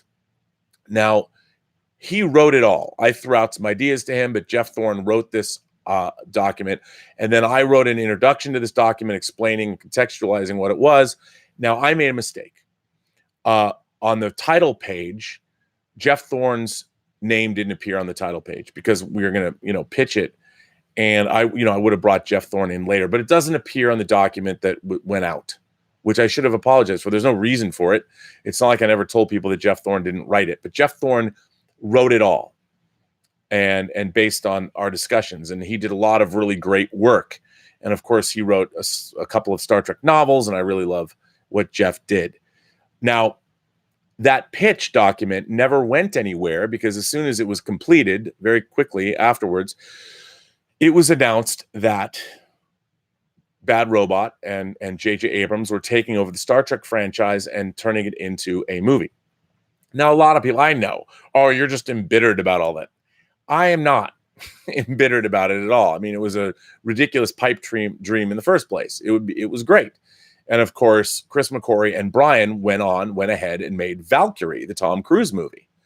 And in that movie, Chris McQuarrie developed a relationship with Tom Cruise, and that's led to the Mission Impossible films, which is terrific. And of course, Jack Reacher as well. So it was great. Now, I'm not embittered. If there's anybody in anybody who knows me, there's a lot I could be embittered about. I'm not, because the world is pretty great. And if you're in this Post-Geek Singularity community, it's pretty awesome. I practice the Mike Damone philosophy of dating, but I apply it to the rest of my life. And Mike Damone, as you might remember, is a character in Fast Times at Ridgemont High. And in one of my favorite scenes in any movie is he's trying to tell his friend Mark Ratner how to act when you go out with a girl. And they're standing at a record store in the Sherman Oaks Galleria. He's basically got a cardboard standee of Debbie Harry from Blondie, and he's pretending he's talking to her. And his big philosophy of life is that when you go out with a girl, anywhere, wherever you are, you have to act like that's the place to be. And he's like, Debbie, hi. And he just gestures out to the mall, acting like, he says, isn't this great? Well, I really honestly feel that way about this, the post-geek singularity we live in, about you people, you and me. We're all imagination connoisseurs. And we live in a great, great, great time. So what Logan was asking, it is interesting to me that, oh, hey, we're going to go set this 1,000 years in the future where all of canon can be different. It'll be very, you can find it, by the way. If you guys search for Star Trek Federation, go look for this document. As a matter of fact, I'll republish it. And you can see it. I think it was written in 2007. What was really cool about it was Mike Akuda. I asked Mike Akuda to do a logo. So on the front of the document, there is a Star Trek Federation logo that Mike Akuda created that I thought was great. And the whole premise of the show for Star Trek Federation, basically my idea, is that once something is old and the infrastructure is crumbling and you've lost your sort of way and everything, the world has changed. And I was thinking about ancient Rome. How do you put it back together? And the whole idea, the whole premise of the series would be, how do we restore the luster back to the United Federation of Planets? How do we bring the dream back? And I was thinking, as you do with Star Trek, allegorically, how do we, I hate to say it, but how do we bring not make America great again, but how do we restore the dream of what America was supposed to be, of our Bill of Rights, of our Constitution? You know, in the wake of where we are as people now with our infighting and basically our government impasse and how the deep ideological divides that we have in this country, which has basically stagnated us. How do we overcome those things? And that's what Star Trek Federation was going to be about, by twisting canonical Star Trek on its ears, because you show us the Klingon Empire, but the Klingons are more like Shaolin monks. You know, they've completely changed in the intervening hundreds of years, and they've become warrior mystics. But, you know, I ask you all, go look out. Look, that Star Trek Federation treatment, it was out in the world. Anybody could look at it. But I look, you all should find it. Go find Star Trek Federation, take a look at it, read it, and we'll see what they've done with the third season of Discovery. Now, I can't claim, it's not like the ideas that we came up with. And Jeff Thorne, who so eloquently wrote some great stuff in that treatment, you know, maybe he should wind up on a show. He should wind up absolutely. Why Jeff Thorne is not writing for Star Trek, I don't know. I mean, he would be one of the first people. If I was making a Star Trek show, there's like 10 or 20 writers I would go to right now and create a writer's room. And I'd be like, this will be the most kick-ass Star Trek ever. And it's strange to me that that's kind of not what's happened. But Michael Chabon would have been on my list, by the way. So Akiva Goldsman would not. But what do I know? Anyway, so thank you for that letter. It's very interesting. But again, yes, Star Trek Federation, it is out there. You can go find it. Here's a quick one, a quick letter from Mike Castro. Hey, Rob, I'm a huge fan of you and your show. I will always look to your opinion anytime a new Trek show comes out or Trek news comes out. We recently made this nostalgic video sending Batman 1989 back to 1945. I just wanted to pass along this because I figured you'd appreciate the authenticity we aimed for. I hope all is well, and I'll hear you on your next podcast. Well, this is actually, okay, here it's called Trailer Time Warp, the Batman 1945. So go check it out. Mike Castro wrote that in. So check that out on YouTube. I'll check that out, Mike. That's really cool. I will come back to that and look at that. This one comes from John D. John D says, I've been wanting to ask this question for quite some time now, never really having an insider of which I could ask. I dare not send it to Mr. Bring on the Filthy, laugh out loud, since you've been involved on that side of the filmmaking business and know how you never belittle any question that comes in. Thank you for that. I thought I'd try asking you. Well, look, I think John and I have different styles, but that's why I like working with him. I think we work really, really well together. My wife and I have had some long-standing rules since we got married. We won't watch R-rated movies, no matter how tempted. No exceptions. As soon as you cross the line for one, you'll soon find yourself doing this for the second, third, fourth, etc. Along with this, we've also had a policy of never buying a Blu-ray or 4K UHD Blu-ray. Yes, we love physical media too. That has even one use of JC. No, not John Campia. This is for the big JC. I would assume that means, well, not to offend you, but I know what you mean. The Son of God. In a negative use or even one use of GD. I don't know if there's a positive use of GD, so I won't add a qualifier on this one. I know this policy is probably not the norm for many of your John Campia's or even YouTube's general viewers, but just when we decided to go with it, it also makes picking movies to add to our growing collection tough at times, especially when a random one is spotted that had originally escaped our attention. Sometimes it hurts when a movie we love has lots of those two inserted in the dialogue. For example, Endgame has a use of GD once when Ant-Man, of all people, says, just take the GD camera, and another after Hawkeye returns without Nat. Upset, he says, she sacrificed her life for that GD stone. Another MCU heartbreak was remembering that in Captain America, the Winter Soldier, Bucky says in frustration over his programming, all because of that GD word. This list goes on and on. Some movies we otherwise like or love, but just don't want to own a copy of a movie with any instances of these phrases in them. Finally, here's my question. Beyond why a writer-director would feel they need one of these, or any curse word for that matter, these are just the two that we chose to eliminate, to get their emotion across, I personally think in most scenes of any angry outburst utterance would suffice just as well. I've always wondered why on these discs that can hold so much, why can't they have the option of a clean audio track? I know that many, if not most, wouldn't even care or use this feature, but it seems like the simplest way to accommodate families such as ours that are concerned with what's being said during these movies. I know there's equipment you can run dialogue through to eliminate some or all obscene words. I've just never felt that should be our responsibility to clean up the movie. Wow, John, what a fascinating letter. First of all, there was a company that was I forget the name, but they've recently been in the news. They've gone out of business that was doing just what you suggest. Wow, this is a really interesting subject. I had not read this letter before. So off the top of my head, here's what I find interesting about what you're asking. My question to you is, clearly your religious beliefs, your deeply held religious beliefs, you have taken them to an extent where you do not want to dishonor your beliefs by owning material where the Lord's name is taken in vain.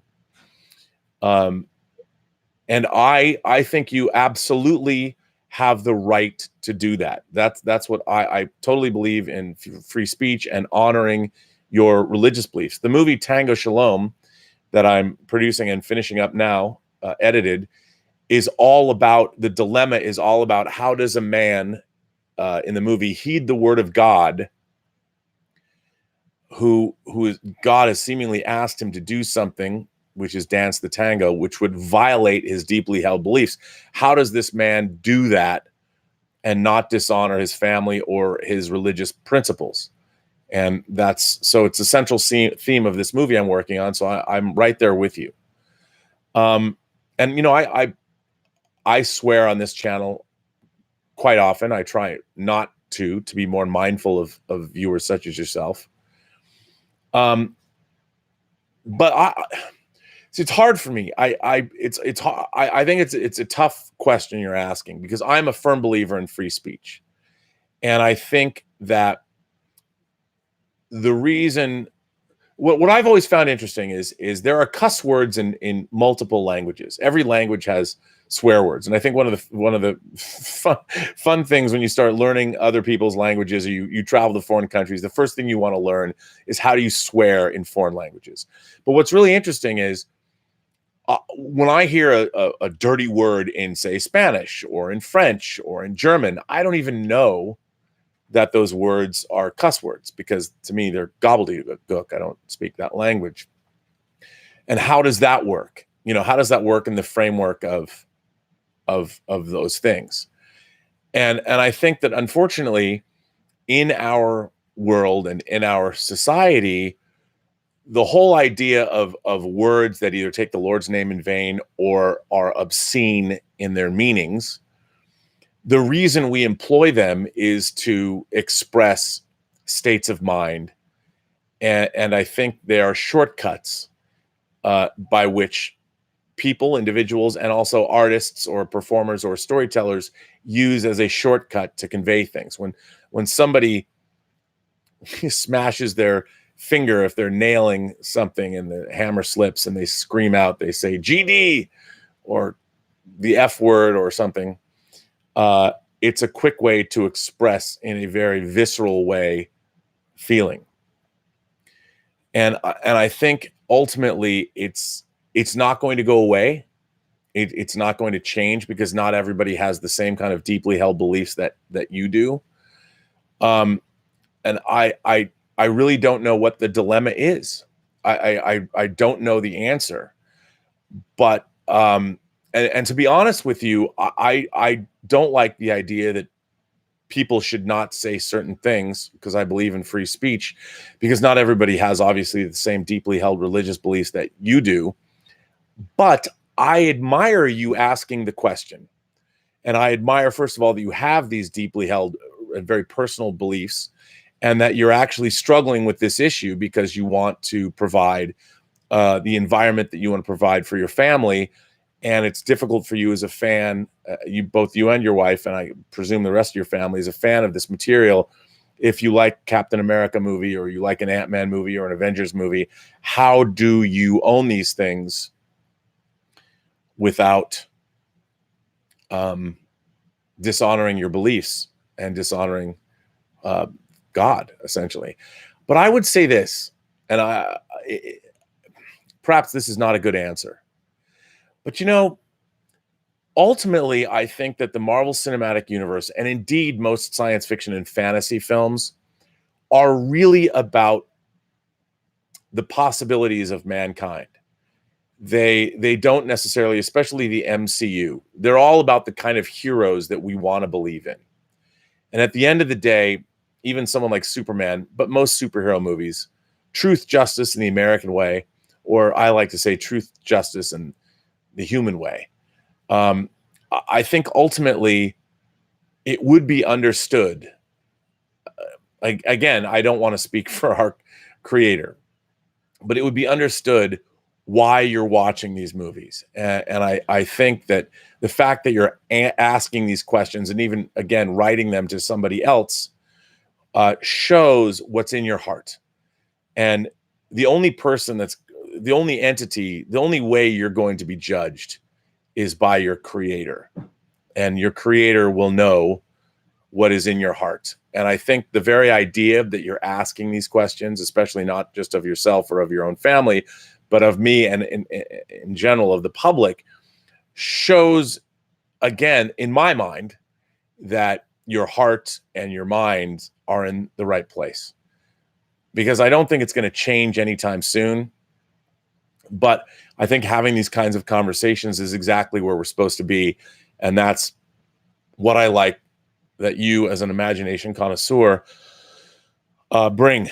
Members, as members of the Post-Geek Singularity community, you're asking the question. So I ask all of you. I don't have an answer. What do you guys think?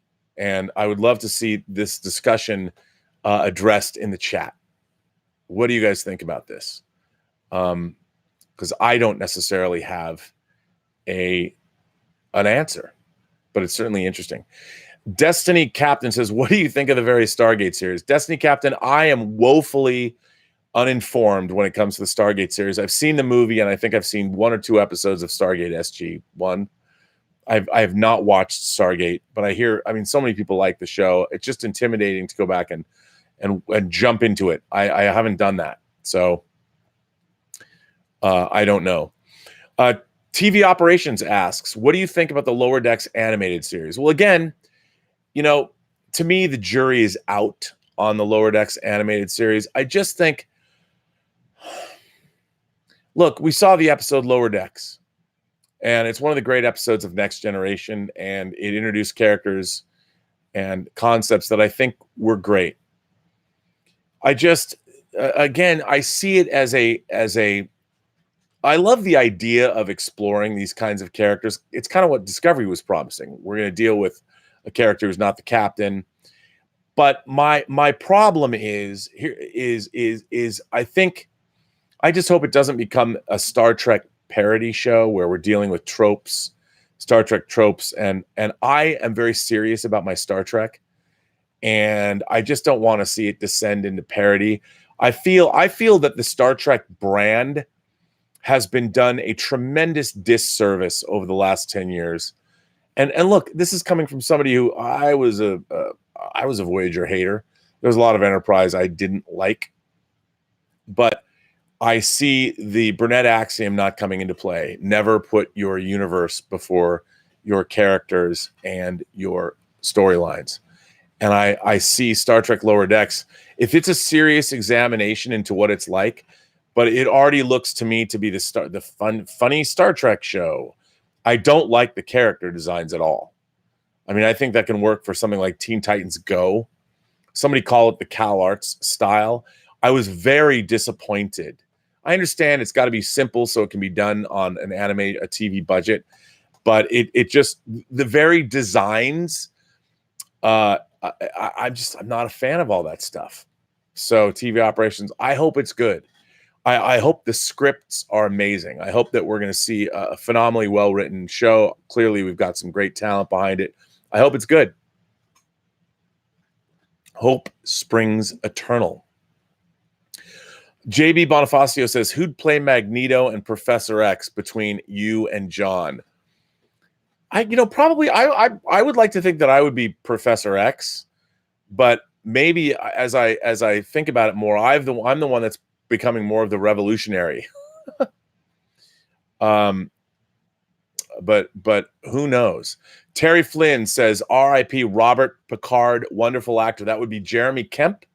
Jeremy Kemp, who played Picard's brother Robert in the Star Trek, the 4th season, second episode of the 4th season of Next Generation Family that took place after Best of Both Worlds Part 2. Jeremy Kemp passed away. I mean, he lived a long life. I mean, how old was he when he was playing Robert Picard? He was an old guy then. But yes, he passed away this week too, along with Rutger Hauer, which is really kind of sad. And Terry, moderator Terry, thanks for bringing that up. I really appreciate that you did. Farky50 says, anime Star Trek, let another country do some Trek. This is an idea that I actually had, never went anywhere, but when we were working on the Next Generation Blu-rays, I talked to people at CBS Digital. They had done a test for a Star Trek animated show, and I was like, wouldn't it be cool if you took like the audio tracks, you release the original animated series on Blu-ray, which they've done, but wouldn't it be cool to take the audio tracks and the music, but throw them out to different animation companies around the world and let 22 different animation companies have their way with the original, whether it's anime style. So it wouldn't exactly, they were still locked into what was done, but they could do it animation wise however they wanted. That's what I was kind of hoping to do. So you would put the original versions on the disc, but then these wacky, whether it was stop motion, I mean, you'd go to Czech animated companies, you'd go to Russian animation companies, Korean, Chinese, Japanese animation companies around the world, and get 22 different animation companies to do versions of each one of the 22 original animated episodes and see what you get. I'd love to see that. I mean, of course, there's manga Star Trek comics, which are very fun to watch, and I think that would be really interesting to do. I mean, that very much appealed to me. I think that's a great idea, Farky50. I don't know whether we would ever see that. Here's one letter that comes from Aaron Fry. Aaron Fry says, hi, Rob. I'm very excited for Phase 4 of the Marvel Cinematic Universe. My most anticipated movie is Doctor Strange in the Multiverse of Madness. What a title, man. What a title. Can't wait. Which is weird since I don't really care for the first Doctor Strange movie. Stephen Strange was too much of a douche without any of the charm that Tony Stark had, and his overnight mastery of magic felt unearned. You know what? I don't disagree with you there. I would like to have seen a longer journey. I was also turned off by some of the Inception-like imagery that seemed like a ripoff. Well, I disagree with you. I like that. I did like the final battle against Dormammu, though, which was trippy looking and fun. I agree. But Strange's appearance in Infinity War changed my mind about the character, where I thought he was a standout. He went toe-to-toe against Tony, and he used his powers in cool and interesting ways. So now I'm eagerly awaiting his new movie, but really the best part for me is that we will finally see a fully formed Scarlet Witch. Side note, do you think that we will ever see the original Defenders on the big screen? I would die if we did. Well, Aaron Fry, I'm kind of right there with you. I liked Doctor Strange, but I totally agree. I think the shortcomings were Strange was a douche, and then he mastered the mystic arts very, very fast. I could have seen another half an hour on that movie. I know they had to get to it, but I totally agree with you 100%. But man, did I love him in Infinity War. I loved what he did with Stark and all that, and they really brought him. They made him a heavy hitter right away. I love Doctor Strange. I love that incarnation. I agree with you 100%. And I think Doctor Strange and the Multiverse of Madness, first of all, one of the coolest titles ever. It refers back to the Carpenter film In the Mouth of Madness, which referred back to H.P. Lovecraft's The Mountains of Madness. I love it all. I cannot wait to see Strange team up with Scarlet Witch. This is why I love the kind of thinking that's going on at the MCU. Very, very exciting. I'm with you 110%. So, yes, sir. Thanks for writing in. I totally appreciate what you had to say. Katie German, who once said this already. Hey, Rob, one quick thing. Has anyone yet pointed out in the Picard trailer that his room has 2 sets of 4 lights? I thank you, Katie. Well, you have. You have now. I didn't think about that until you did. But definitely, absolutely. This one comes from James M. James M says, I was about to delete this letter because I did not think it would be worthy of your time. That is, until I heard a letter from episode 179 of your show, which has persuaded me to send this one in. Recently, I got to watch Black Panther. Only my second time watching it, actually. And I have to admit, it was a lot better than I remembered. Now, I should say up front that the first time I watched Black Panther, I was in a theater on a weeknight. And sadly, I had 2 things preventing me from enjoying it as much as I could have. First, it was a little overhyped for me. Second, it was the worst movie-going experience I've ever had. It was all right when some of the kids, children under the age of 5 and unable to sit still to watch a movie, in the theater decided to play on the stairs during the pre-movie stuff. But once it was obvious that the adults, I hope the parents, but I cannot say for sure, did nothing, maybe telling them to stop every so often to stop the kids.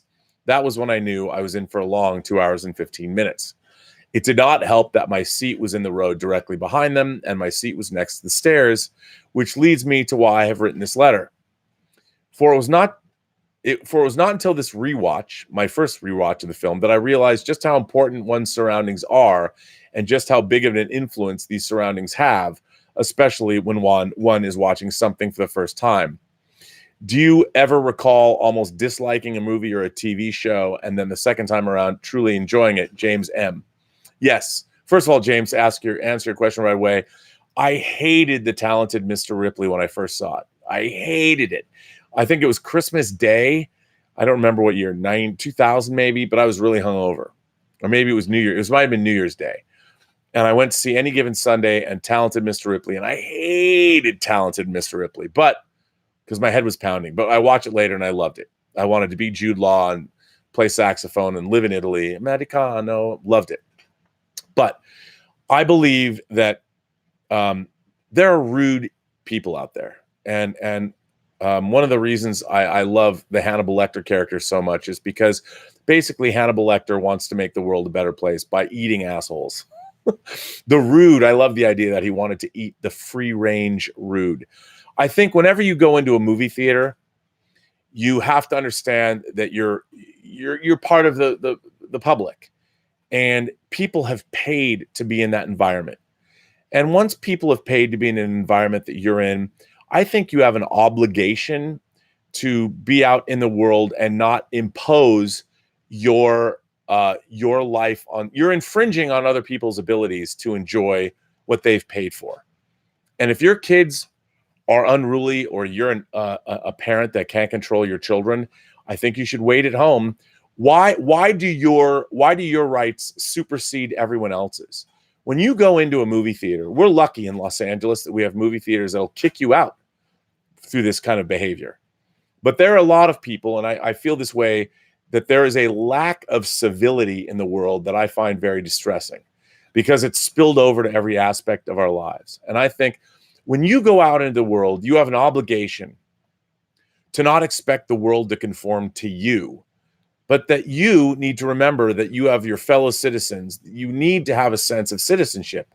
You need to have, like, if you go into a movie theater, you owe your fellow patrons, your fellow human beings, your fellow movie fans, you owe them respect that make the situation of watching this movie together collectively, because it's better to watch a movie collectively than alone, because having that reaction is a wonderful thing. But when you have your kids, first of all, why are you taking 5-year-old kids? I get it. Babysitters are expensive or whatever. But if your kids can't handle sitting still, that's on you. And why should you impose? Why are your kids running around in a theater more important than everyone else in the theater who's paid money? There is an expectation that when a patron goes into a film, that their expectation is, yes, they want to hear people laugh and respond and with joy or surprise or whatever. There is that expectation that there is civility happening. And when it's not happening, I really object to that. And I get up and move, or sometimes I've just left. Because the problem is now, if you complain, somebody could pull a gun. You know, we've lost that kind of discourse in the body politic and all that. I think it's terrible, but it's out there, especially in LA. You know, you never know what kind of what can happen to you, and it's unfortunate. But I hate that, and I hate when rude people can diminish your experience of reading or enjoying watching movies. Anyway, I'm right there with you. I'll just get up and leave, because nowadays you'll get in fights. You never know what's going to happen, and it's not worth it. But I just, one of the things I would hope, one of the things that I try to foster here on this channel is civility. And I think having civility is important. And I think that's one of the things that we're sort of losing in America, is that when you go out into public, I mean, it's amazing. People just expect the world to be the way they want it to be. And it's strange. I mean, what about the social contract? What about the fact that, there's that Dan Savage, who writes the Savage Love column, he speaks about that in terms of taking on a new lover. If you're with somebody, or if you're an older person, you're having a sexual relationship with a younger person, he says that you should practice the campground rule, meaning that whenever you go to a campground, you would hopefully leave the campground in better shape than when you arrived, meaning you don't make it dirty, you don't leave your trash around. But when you have a relationship with somebody, you hopefully, you eventually break up, you leave them in better shape. In his case, he's speaking sexually, in better shape than they were when you met them.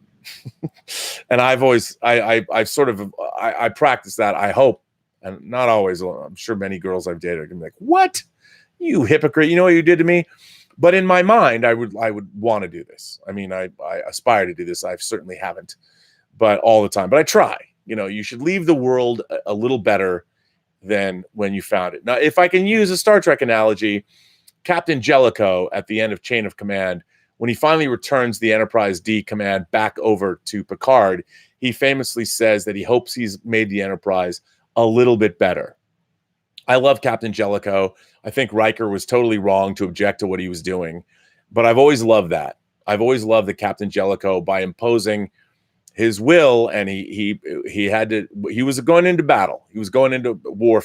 He was on a wartime footing, and Riker's like, yeah, there's no joy in what you do. No, there's no joy in going to war. But you know what, Riker? Shut the fuck up and do what he tells you to do, because he's right, you're wrong. And I always liked that. And I always liked the idea of be like Captain Jellicoe. Leave your starship a little better than it was when you got there. And I think that should be true of everything. And I certainly wish it was true of the Star Trek franchise. But anyway, Anthony Choice sends me a letter. He says, I watched a John Campea clip yesterday with John, yourself, and Aaron Cummings discussing Todd McFarlane's Spawn. My question isn't about that subject, but the topic itself did inspire me to another question that I think your cinephile off tendencies would be well suited to answer.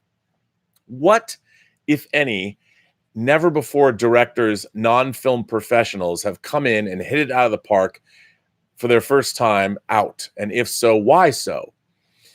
Was it more than normal involvement of the producer or cinematographer or editor or even writer?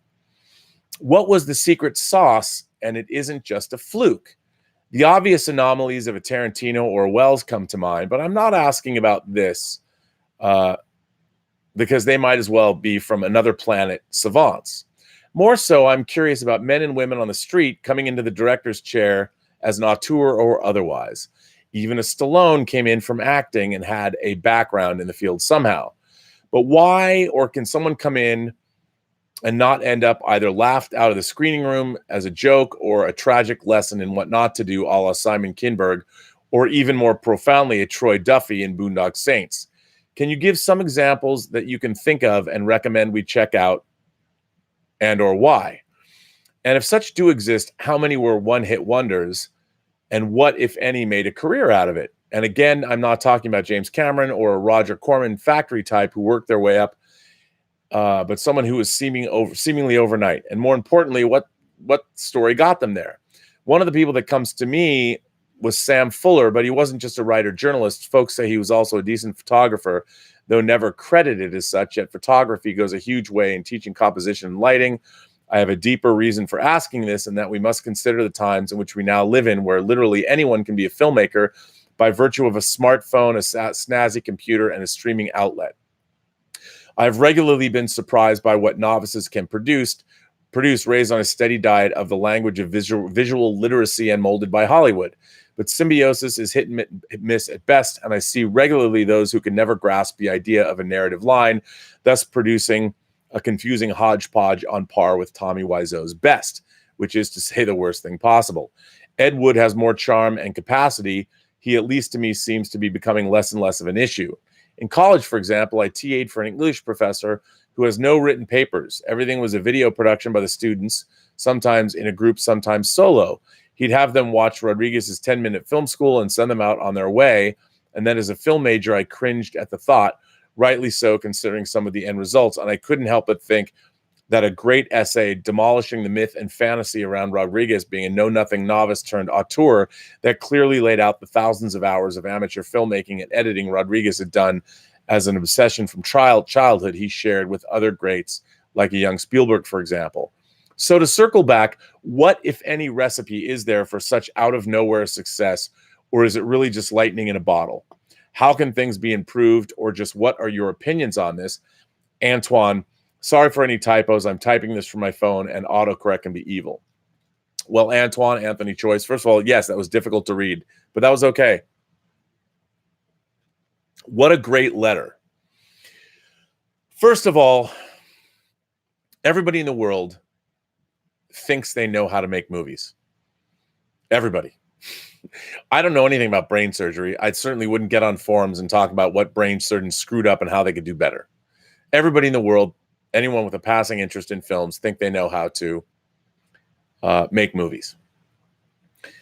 Making movies is very, very hard. And I'm always talking about verisimilitude and how do you create verisimilitude? And I'm always using the example of shooting a conversation of two people at a table, whether they're sharing a cup of coffee, a glass of wine, a drink of some kind. How do you make that believable to an audience?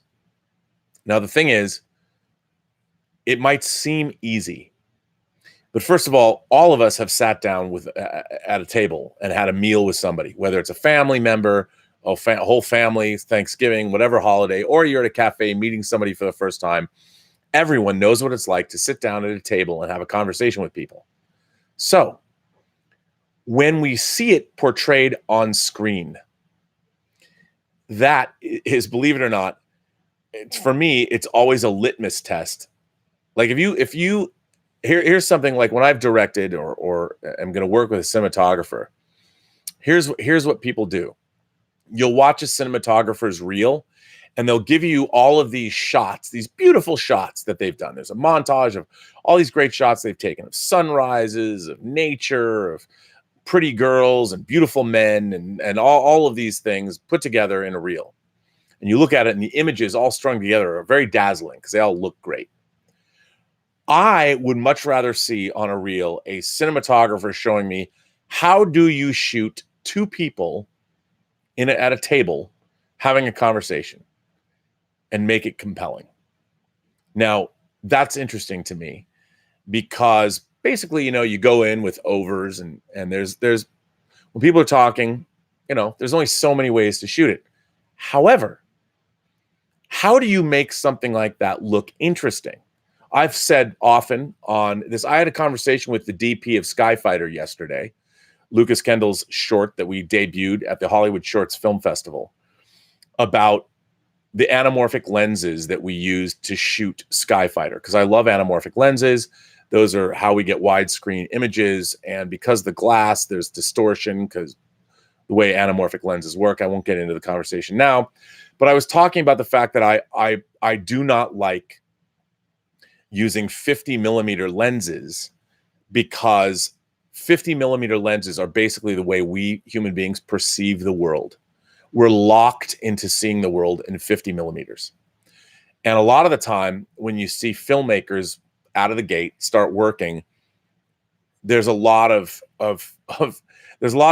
amateur filmmakers that use 50 millimeter lenses for that very reason, because it's the way we see. So when you start shooting, everything's kind of a medium shot. It's the way we see.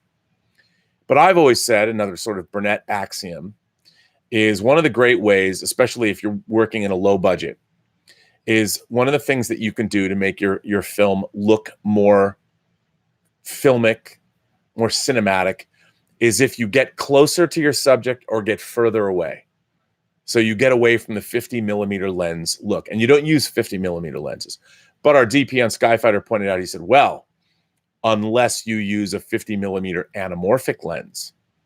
Because an anamorphic lens is, we can't, obviously, when you on the screen, an anamorphic lens will give you a more rectangular view. So even if you shoot somebody in 50 millimeters, when you see it on screen, it's going to be anamorphic. So you get a widescreen image. And I was like, wow, that's, you know what? There's an addendum to the Burnett axiom. Don't use 50 millimeter lenses unless you're shooting anamorphically. And I was like, okay, I buy that. I completely agree with that. but we were talking about different anamorphic lens packages, and he had bought one, and there was not an anamorphic prime lens, fixed focal lengths, that he was using. But here's the thing: I don't think an amateur can just. I can't think of any instance that there is somebody that just makes their first movie out of the gate that isn't either relying on someone to help them, or I don't. It's too difficult. There's, and like I get back to my. It's very difficult for people to shoot that conversation at a table without first any understanding of either watching movies or knowing something. Thinking about movie making is a 3-dimensional process. You have to think, like, even shooting that simple conversation, your actors, first of all, have to be good. You have to cast decent actors. They have to be dressed convincingly. The milieu that you've set up, you have to make, if you're on a set and you're supposed to be at a restaurant, you have to make that restaurant look convincing. And when you think about it, wherever you go, think about next time you sit at a restaurant. Think about, it's always a good exercise. I always ask people, and I've always said this when I've spoken to film classes or things like that. I'm always like, the next time that you go to a restaurant and you sit down with somebody, think about everything that's in your peripheral vision, everything that you see, whether it's a waitress coming and going, whether it's a busboy or a busgirl, or somebody filling up your water, people coming and going from the next table. What's in your peripheral view? What do you see? So these are things you might not even be aware of. But if you were to shoot a restaurant set and it had none of these things, like you just set up one table and had 2 people sitting down and you had nothing in the background, nothing going on, you would not believe what you were watching. Your mind is not, all of films are, everything in a movie, every time you start shooting something, it's artificial in a film in some way, shape, or form. Even if you're out shooting, if you're stealing shots on a street corner just so you want to see down the street, the way you set up the camera, like if you do a 50 millimeter lens and you don't move the camera and you have it at eye level, it's not going to be as convincing as if you put the camera down higher or put the camera down lower or canter the camera or do something that moves away from the way the human eye sees. But if you're on a set and you don't have all of that other stuff, you're not going to believe in it. And I think that there are people that inherently understand cinematic storytelling through osmosis or whatever. But I don't believe anybody who's never worked in film, never thought about film, never watched movies or whatever can just show up and make it work. I can't think of any instance where that's true in history. Maybe there's film savants, because I don't think that that's out of the realm of possibility. But the problem is, you're asking then, if you're working with a cinematographer, your cinematographer, even if you've never made a movie before, your cinematographer is going to know something about camera work. If you're going to light the film, the actors are going to know. So there's nobody, you can't make a movie in a vacuum unless you're making your film by yourself, which I don't think anybody would make a film by themselves without knowing the first thing about it. And I think the people that are great at filmmaking sort of understand, they develop through osmosis, watching a lot of movies, understanding how do you shoot a scene. Like when I watch movies for people that shoot scenes, say, up against a wall. Like if you're going to shoot at a restaurant and you want to have people talking, you shoot up against a wall. I'm like, okay, the person who's making this movie, especially if it's low budget, doesn't really know how to make films. Because one of the first things that you learn when you start making low budget movies is you never shoot up against a wall, because a wall destroys verisimilitude. I mean, there might be, if you've established in the restaurant or whatever that they have to be sitting against a wall, but let me tell you, a great trick that any filmmaker can use is, if you want to create more verisimilitude in a scene, have some stuff going on behind, have background happening. People walking by in the distance, even if your background only is just that little bit that appears in the proscenium of the frame. So here's your frame, right? Nothing has to be, you could be on an empty set, but if you could put another table and 2 people talking, maybe a waiter going back and forth in the background, that goes a long way toward creating a cinematic reality for people. A lot of people don't get that. You know, when you first start making movies, a lot of the time you don't think about those things. And those are simple tricks that you can use to create verisimilitude. But I don't believe that anybody can just walk in off on the street and make films. And if they do, it's because of the people they collaborate with, and they do have an understanding. But I don't think that it can really happen. Oh, this next letter comes. I think it's Dean. Dean wrote me back, and I'm going to get his last name wrong. He wrote in and told me how to pronounce his last name, and now I've forgotten it. I was Dean. It's Miketich. Mike. Oh, Dean, I'm sorry. You wrote in and told me. I hate when I do this, and I forget how to. It's Dean. Oh, maybe he didn't see. Anyway, Dean Miketich, Mike. I thought it was Mike, but it isn't. I remember. Dean, I got your last name wrong. Anyway, Dean M. And I apologize, but Dean M has written me another letter. Hi, Rob. Hope you and your family enjoyed Comic-Con. Last night, I watched Robservations live chat 178, where you mentioned that new trailer for the Picard series looks like a failed pitch Bryan Fuller made when he was asked to create a new Star Trek TV show. You also stated that Bryan registered the pitch with the Writers Guild of America, and you hope that if CBS used his pitch for this show, he will get credited. This morning, I saw a Midnight's Edge video about your breaking news. However, they mentioned that when Bryan made the pitch, he was a contractor and not a full-time employee. And because of this, CBS does not have to give him credit. Now, I don't work in the industry, and I'm just a layman when it came to films and TV making. But from what I understand, the Writers Guild of America is a union that to make sure that writers are paid properly for their work, have decent working conditions, and make sure they get the proper credit for their work, as well as other things that unions support and provide. So if Bryan Fuller has registered his pitch idea for the Picard show with the WGA, and CBS have used it or a majority of it to create the new show, wouldn't the WGA be able to do something about it to make sure that Bryan got the credit he deserves in its creation? As I said, I'm a layman when it comes to TV and filmmaking, but I would be grateful if you could provide me with a better understanding of what the WGA can do in this case, and also what they do in general, as they lead two writers strikes to date. One in 1988 over a dispute over residuals, which affected the second season of TNG. From repeat airings and foreign home video use of scripted shows and made-for-TV movies, and the other one in 2007 over a dispute over the share of revenues from DVD releases and from the internet. Have a good morning, afternoon, evening, and a good night wherever you are on our marvelous little blue ball, Dean. Well, Dean, what a great question. Yes, the WGA is supposed to protect writers from these kinds of things. Now, Bryan Fuller has told me directly, in writing actually, that he submitted this pitch to the WGA. Now, I have no reason I'm taking Bryan at his word. I've known Bryan for years. I'm a big fan of his work. He's created both original shows and worked on Star Trek in the past, co-created Discovery, even though he actually created Discovery. And then you got Alex Kurtzman on as a co-creator later. I'd like to see all that, how that all shakes out. How are his residuals, all those deals? Because again, folks, you don't get what you deserve. You get what you negotiate. And it ain't show friends, it's show business.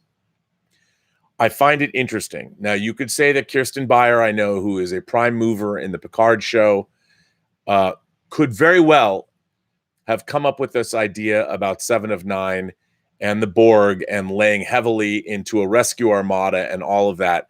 But I find it suspect to me. When Bryan Fuller tells me something, and I'm sure, by the way, I've never worked with Bryan. And I do have the Making of Hannibal, the Art of Hannibal book. I keep it by my side. It's right over here. I love the book because it's very inspiring. And I'm sure, to be honest, I'm sure Bryan Fuller is a monumental pain in the ass to work with. I'm sure he rewrites everybody's scripts. I'm sure he changes things in the edit bay because he is I think, a creative genius. And creative geniuses are a monumental pain in the ass. And working in TV and movies might not always be the best place for them. But I think ultimately the reason Hannibal is the kind of show it is, and you can see it in the Art of Hannibal, the making of the Hannibal TV series. By the way, it's a great book if you're interested in making TV.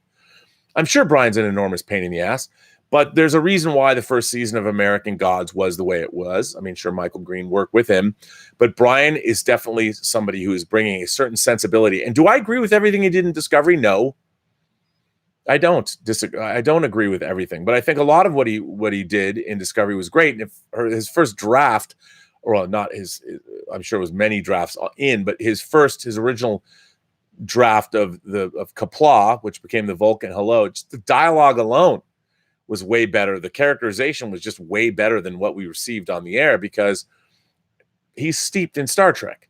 But don't for a moment think that I necessarily think he's infallible. I certainly don't. And I've never worked with him. Like I said, he could be a monumental pain in the ass, and I'm sure he indeed is. But I love people like that because you get good things from them. Now, the idea is, look, what happened to Bryan Fuller, I don't know what happened to Bryan Fuller as far as Discovery is concerned. I do know what he's told me. And I think what happens with a lot of shows happened. I think they found out, CBS found out the idea of doing a Star Trek show. I'm sure Les Moonves didn't really think this through, but the upfront costs of a Star Trek TV show are enormous.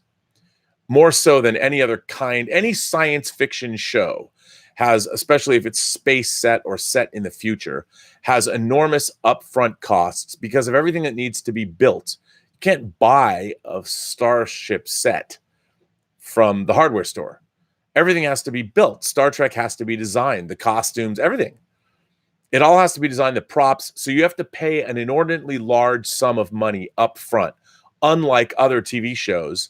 Like if CBS is doing The Good Fight, there's a lot of standing sets and existing places that you can go because it's set today. So you don't have to spend a lot of money up front, not as much as if you are spending on a TV show, on a science fiction show.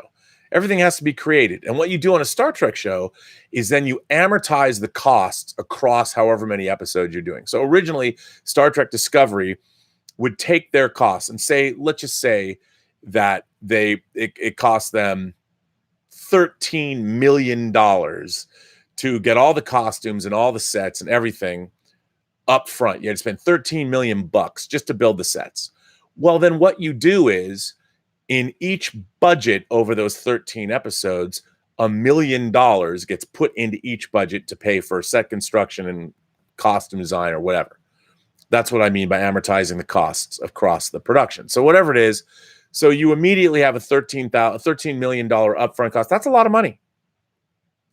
Original Star Trek episodes were shot. I mean, $13 million is the cost. Like a Game of Thrones episode's like $10 million or something, but that's an entire episode. But this is just for the sets. I mean, it's probably a lot more. Let's say it was $33 million, in which case, it's $3 million per episode or whatever. Whatever it is. It's a lot of money.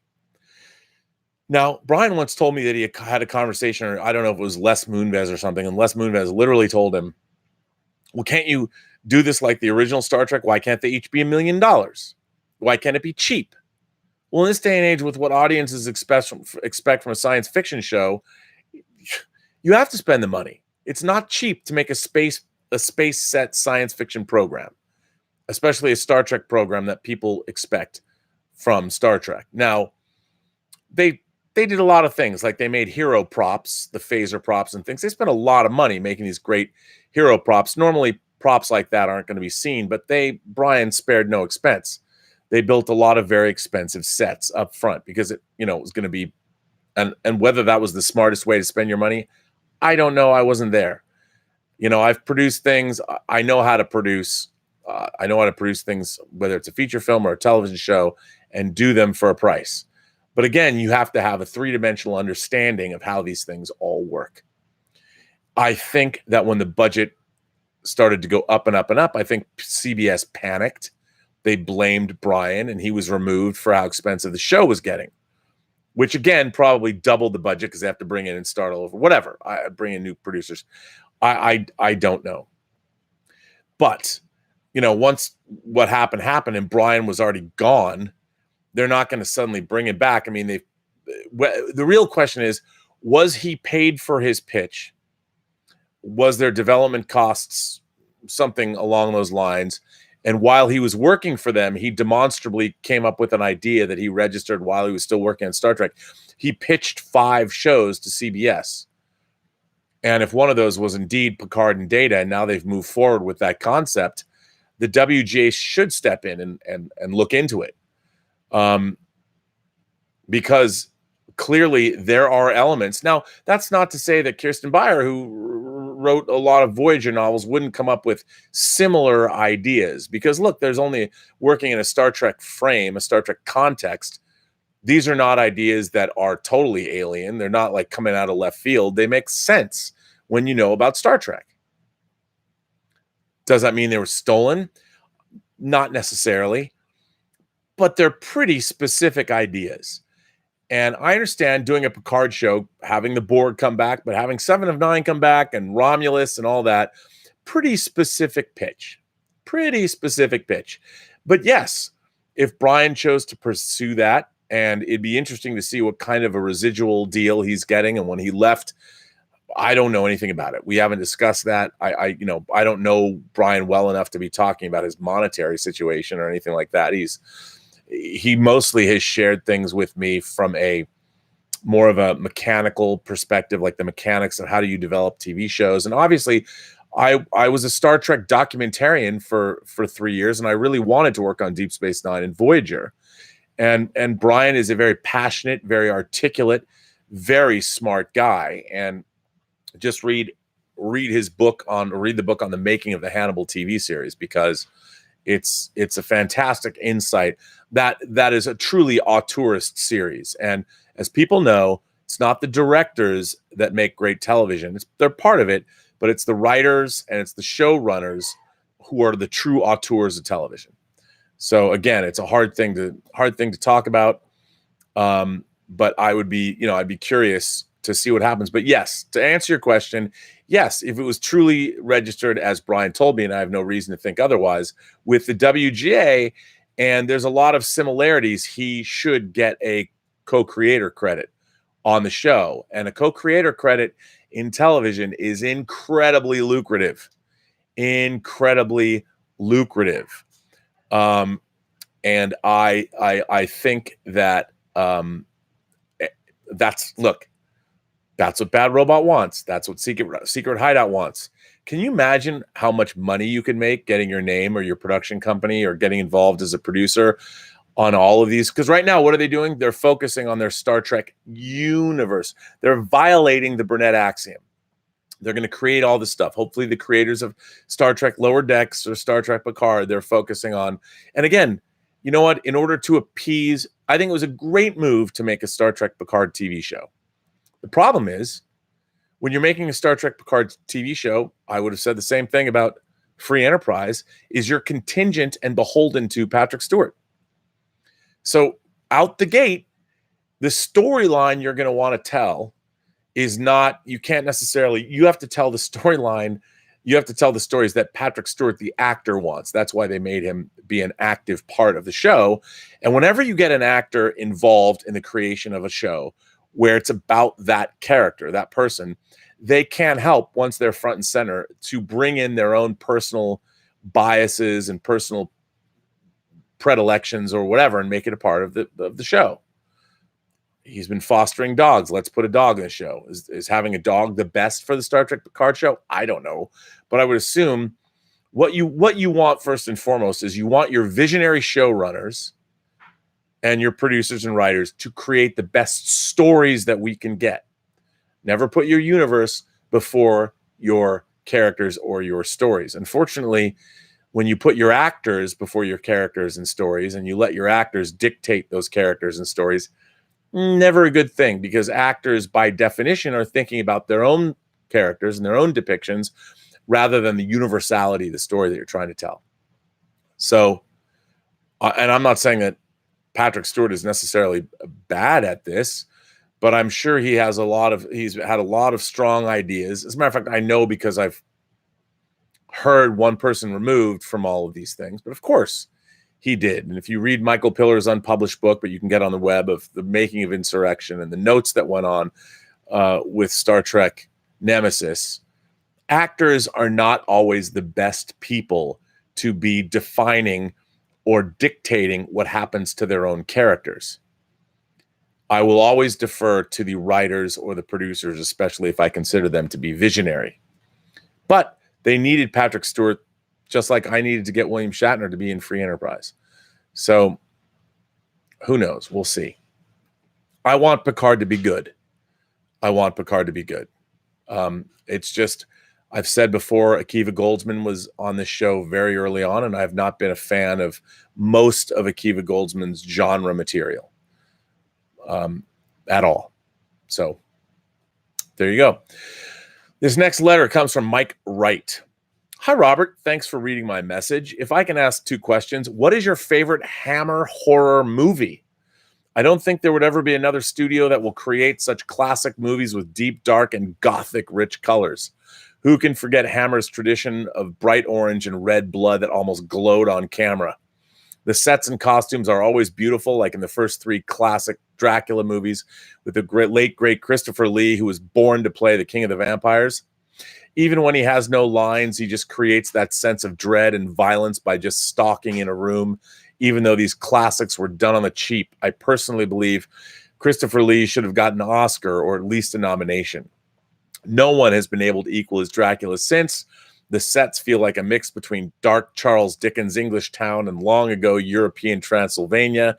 Yet it's funny how English the owners and locals are at all the local inns. Anyway, I got off track. My favorite Hammer horror film is the Quatermass and the Pit.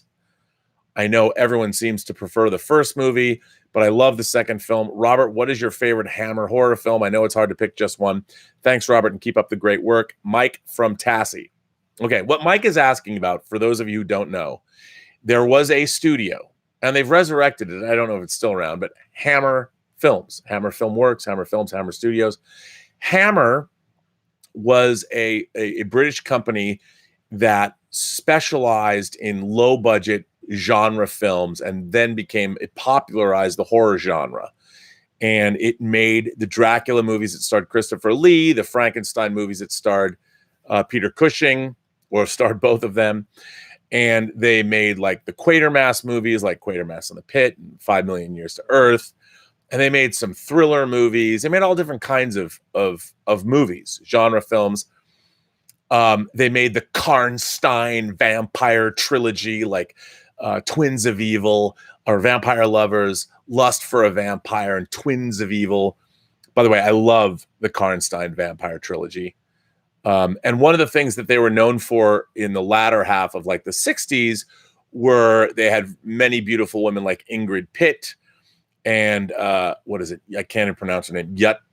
Ute Stennisgaard. I forgive my pronunciation. I just massacred that. But they had lots of beautiful women and they had copious nudity, but it was always, even though mostly breasts, and there was allusions to lesbianism and there was a lot of bloodletting for the time, but these films were made on the cheap, and a lot of them were made around this one house, which is part of their facility. I love Hammer horror films. It's funny to go back. I grew up with them. They were staples of television.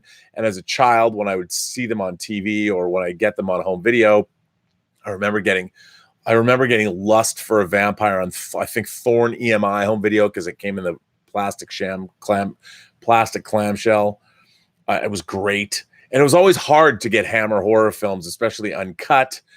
But I love the Quatermass movies, and they're coming out from Shout Factory, and I can't wait to get those. But I think my favorite Hammer horror films, I really love a movie about Satanism called The Devil Rides Out, with Charles Gray. Charles Gray's in it, who played Blofeld in Diamonds Are Forever. Making Mud Pies, 007. Anyway, The Devil Rides Out's one of my favorites. The Quatermass movies are up there. But it's kind of a one-off. I love the Karnstein trilogy. But I love a movie, and there is a beautiful disc of this, but I think my favorite Hammer horror movie is Vampire Circus. Now, if you haven't seen Vampire Circus, it's total classic Hammer movie, but there is literally a circus. I don't want to ruin it for you, but what's amazing about Vampire Circus is there's like this blue animal woman, and you could never see this on TV, but on the beautiful Blu-ray, you can see she's totally nude. It's pretty graphic if you see it now, but it's pretty amazing. But I love Vampire Circus just because it's got whimsy to it. It's got a great vampire. It's got the most classic Hammer storyline. You know, a vampire comes back from the grave to wreak havoc on the townspeople that put him there in the first place. I mean, it's so classic. You got monsters, you get all kinds of great stuff. But a lot of the time now is audiences today, especially real hardcore horror. I have Spooky Dan Walker, who recently made Sleigh Bells. Good friend of mine. I love Spooky Dan. He, if you love Repo, the genetic opera, I never saw it on. Everyone knows Spooky, and you followed that around, or when it came to your hometown, you probably met Spooky Dan Walker. I remember having a conversation with him when he said he'd never seen a Hammer horror movie, or he did, or he didn't like them or something. And I'm like, oh my God, because he's a lot younger than me.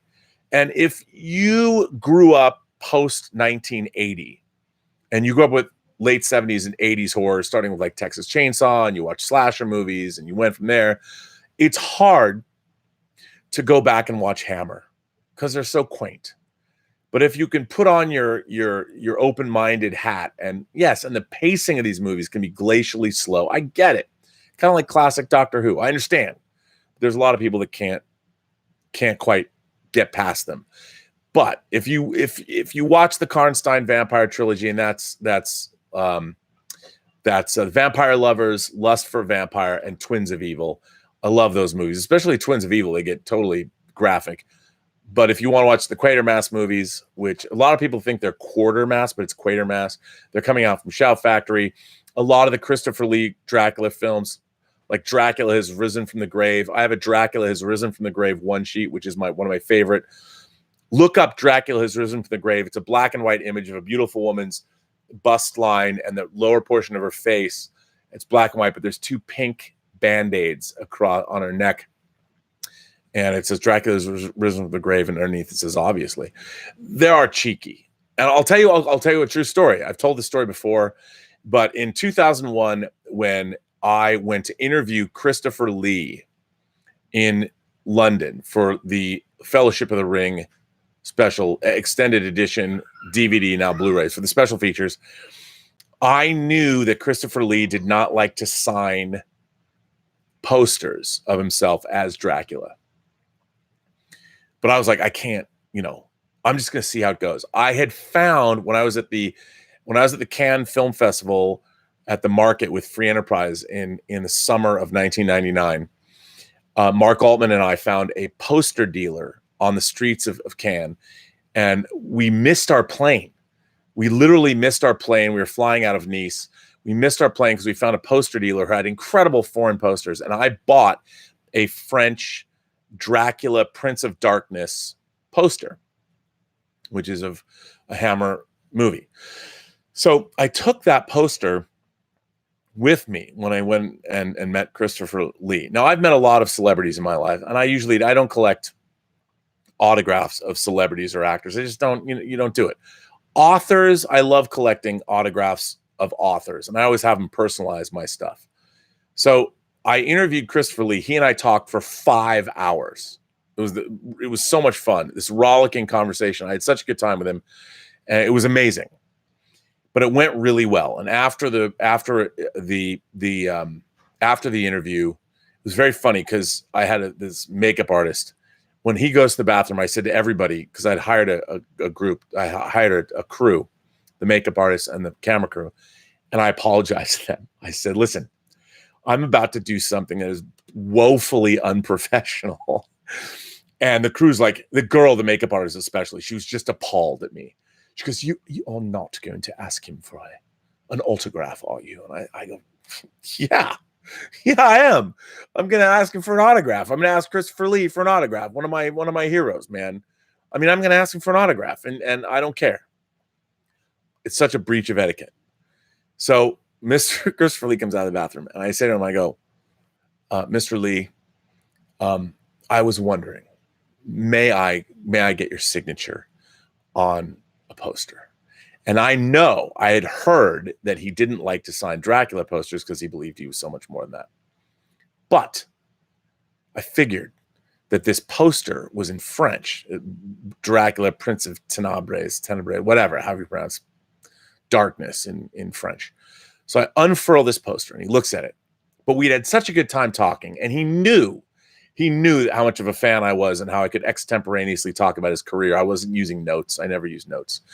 And so he smiled and he looked up at me in that Christopher Lee voice, and he looks up and he says, Robert, you do know if this poster was in English, the original English, it would be worth a lot more money. And he smiled, and I said, yes. And he goes, I suppose you just want me to write my name on it. I said, no. Please personalize it. Please personalize it to me. So he knew I wasn't going to like sell it on eBay, but this was for me. And he did. He wrote, to Robert, my best Christopher Lee. I have it. Still have it's framed. It's one of my prized possessions. And it was great. Anyway, that's my Hammer horror story. And on that note, I'm going to bring this chat that has gone on for a very long time. I'm going to bring this chat to an end. I'm going to check, first of all, and see if anyone sent me any chats that I haven't answered, because I hate when I don't answer them. And I apologize. Oh, people have. Brandon Valenzuela sent in a chat who says, when I make movies, I use IMAX cameras. Oh, man, Brandon. Oh, what I would give. But I agree with you. Why not? I think everything should be shot in IMAX, because that would be awesome. Sean Pullen says, have you asked Bryan if his idea is the intellectual property of CBS? I imagine it is. Any idea I hatch is the property of the company I work for. Yes, but that's not the way it works. When it isn't the intellectual property of CBS. That's not how writing works. Like work for hire at Marvel Comics, it's not the same thing, because if they move forward, you're still the creator of that property. All of Star Trek is a licensed property. So it's a question of really professional ethics, ultimately, what it comes right down to, because when you're working in the motion picture and television industry, it's all about ideas and who owns them and all of that. But yeah, I mean, it's dicey because there's so much Star Trek out there. But if you've made a pitch, that's how people rip each other off. But it is dicey. And that's what I'm saying. I mean, it's a very interesting thing. But so you don't get into problems in the future. If it's not your idea, you're cannibalizing someone else's idea, especially this is pretty specific. And it's demonstrable that there are a lot of elements taken. And because Bryan Fuller has already gone through this once with the current custodians of the Star Trek franchise, it would seem to me that it's problematic. I don't know. Again, I don't know. I don't know the answers to these questions. I do know that the idea was familiar to me. And after talking with Bryan about this, it was interesting. And the fact that he did talk to Brent Spiner and Jerry Ryan. As a matter of fact, Bryan today sent me a photograph of the time he was pitching Brent Spiner. It looks like it was taken at Star Trek Las Vegas. But he says, this is the first time I ever pitched this idea to Brent Spiner. There's a photograph of Bryan Fuller and Brent Spiner talking. Now, I have no reason to doubt Bryan, and that picture doesn't prove anything. What I loved about this was in the foreground, Shatner's sitting in the foreground of this photo. I think it's great. So that's why I assume it's at Star Trek LV. But Bryan, he doesn't have any reason to be dishonest about it. But he probably can't even talk about it. As a matter of fact, he didn't seem to have a problem with me talking about it, but maybe he's gritting his teeth. I don't know. I'd asked him and he said it was okay for me to say the things that I said. I asked him. It's not like I said, look at what my friend Bryan Fuller told me, and in order to get clicks, I'm going to talk about this. No, I'm getting it's frustrating to me when I see this kind of thing happen on any level. I don't like it. I don't like it. It's hard enough to get something made. And I don't like it when creators that I respect, it's like, you were happy to take their ideas until you weren't. And that drives me a little crazy. But anyway, I'm going to bring this chat to an end. I want to thank everybody for their generous support of this channel. I want to recommend or remind you to go to the Burnettwork.net. You can interact there with people. You can read their letters and comment on what they have to say. There's also the Imagination Connoisseur Gallery. If you want to share things with fellow fans, please go there. I know the website was down for maintenance earlier today. I don't know where we're at now, but please check it out. It'll be, if it's not up now, it'll be up. But we're always adding to it. This Post-Geek Singularity community is best with all of you guys participating. I thank you so much. If you like these chats, please like them. Please tell your friends. Please subscribe. And if you don't like them and think I'm a monumental douchebag, well, at least come to the chats and tell me I am in the comments section. And I want to tell everybody I appreciate all of your support. And it's great to have you guys. We're trying to build this community.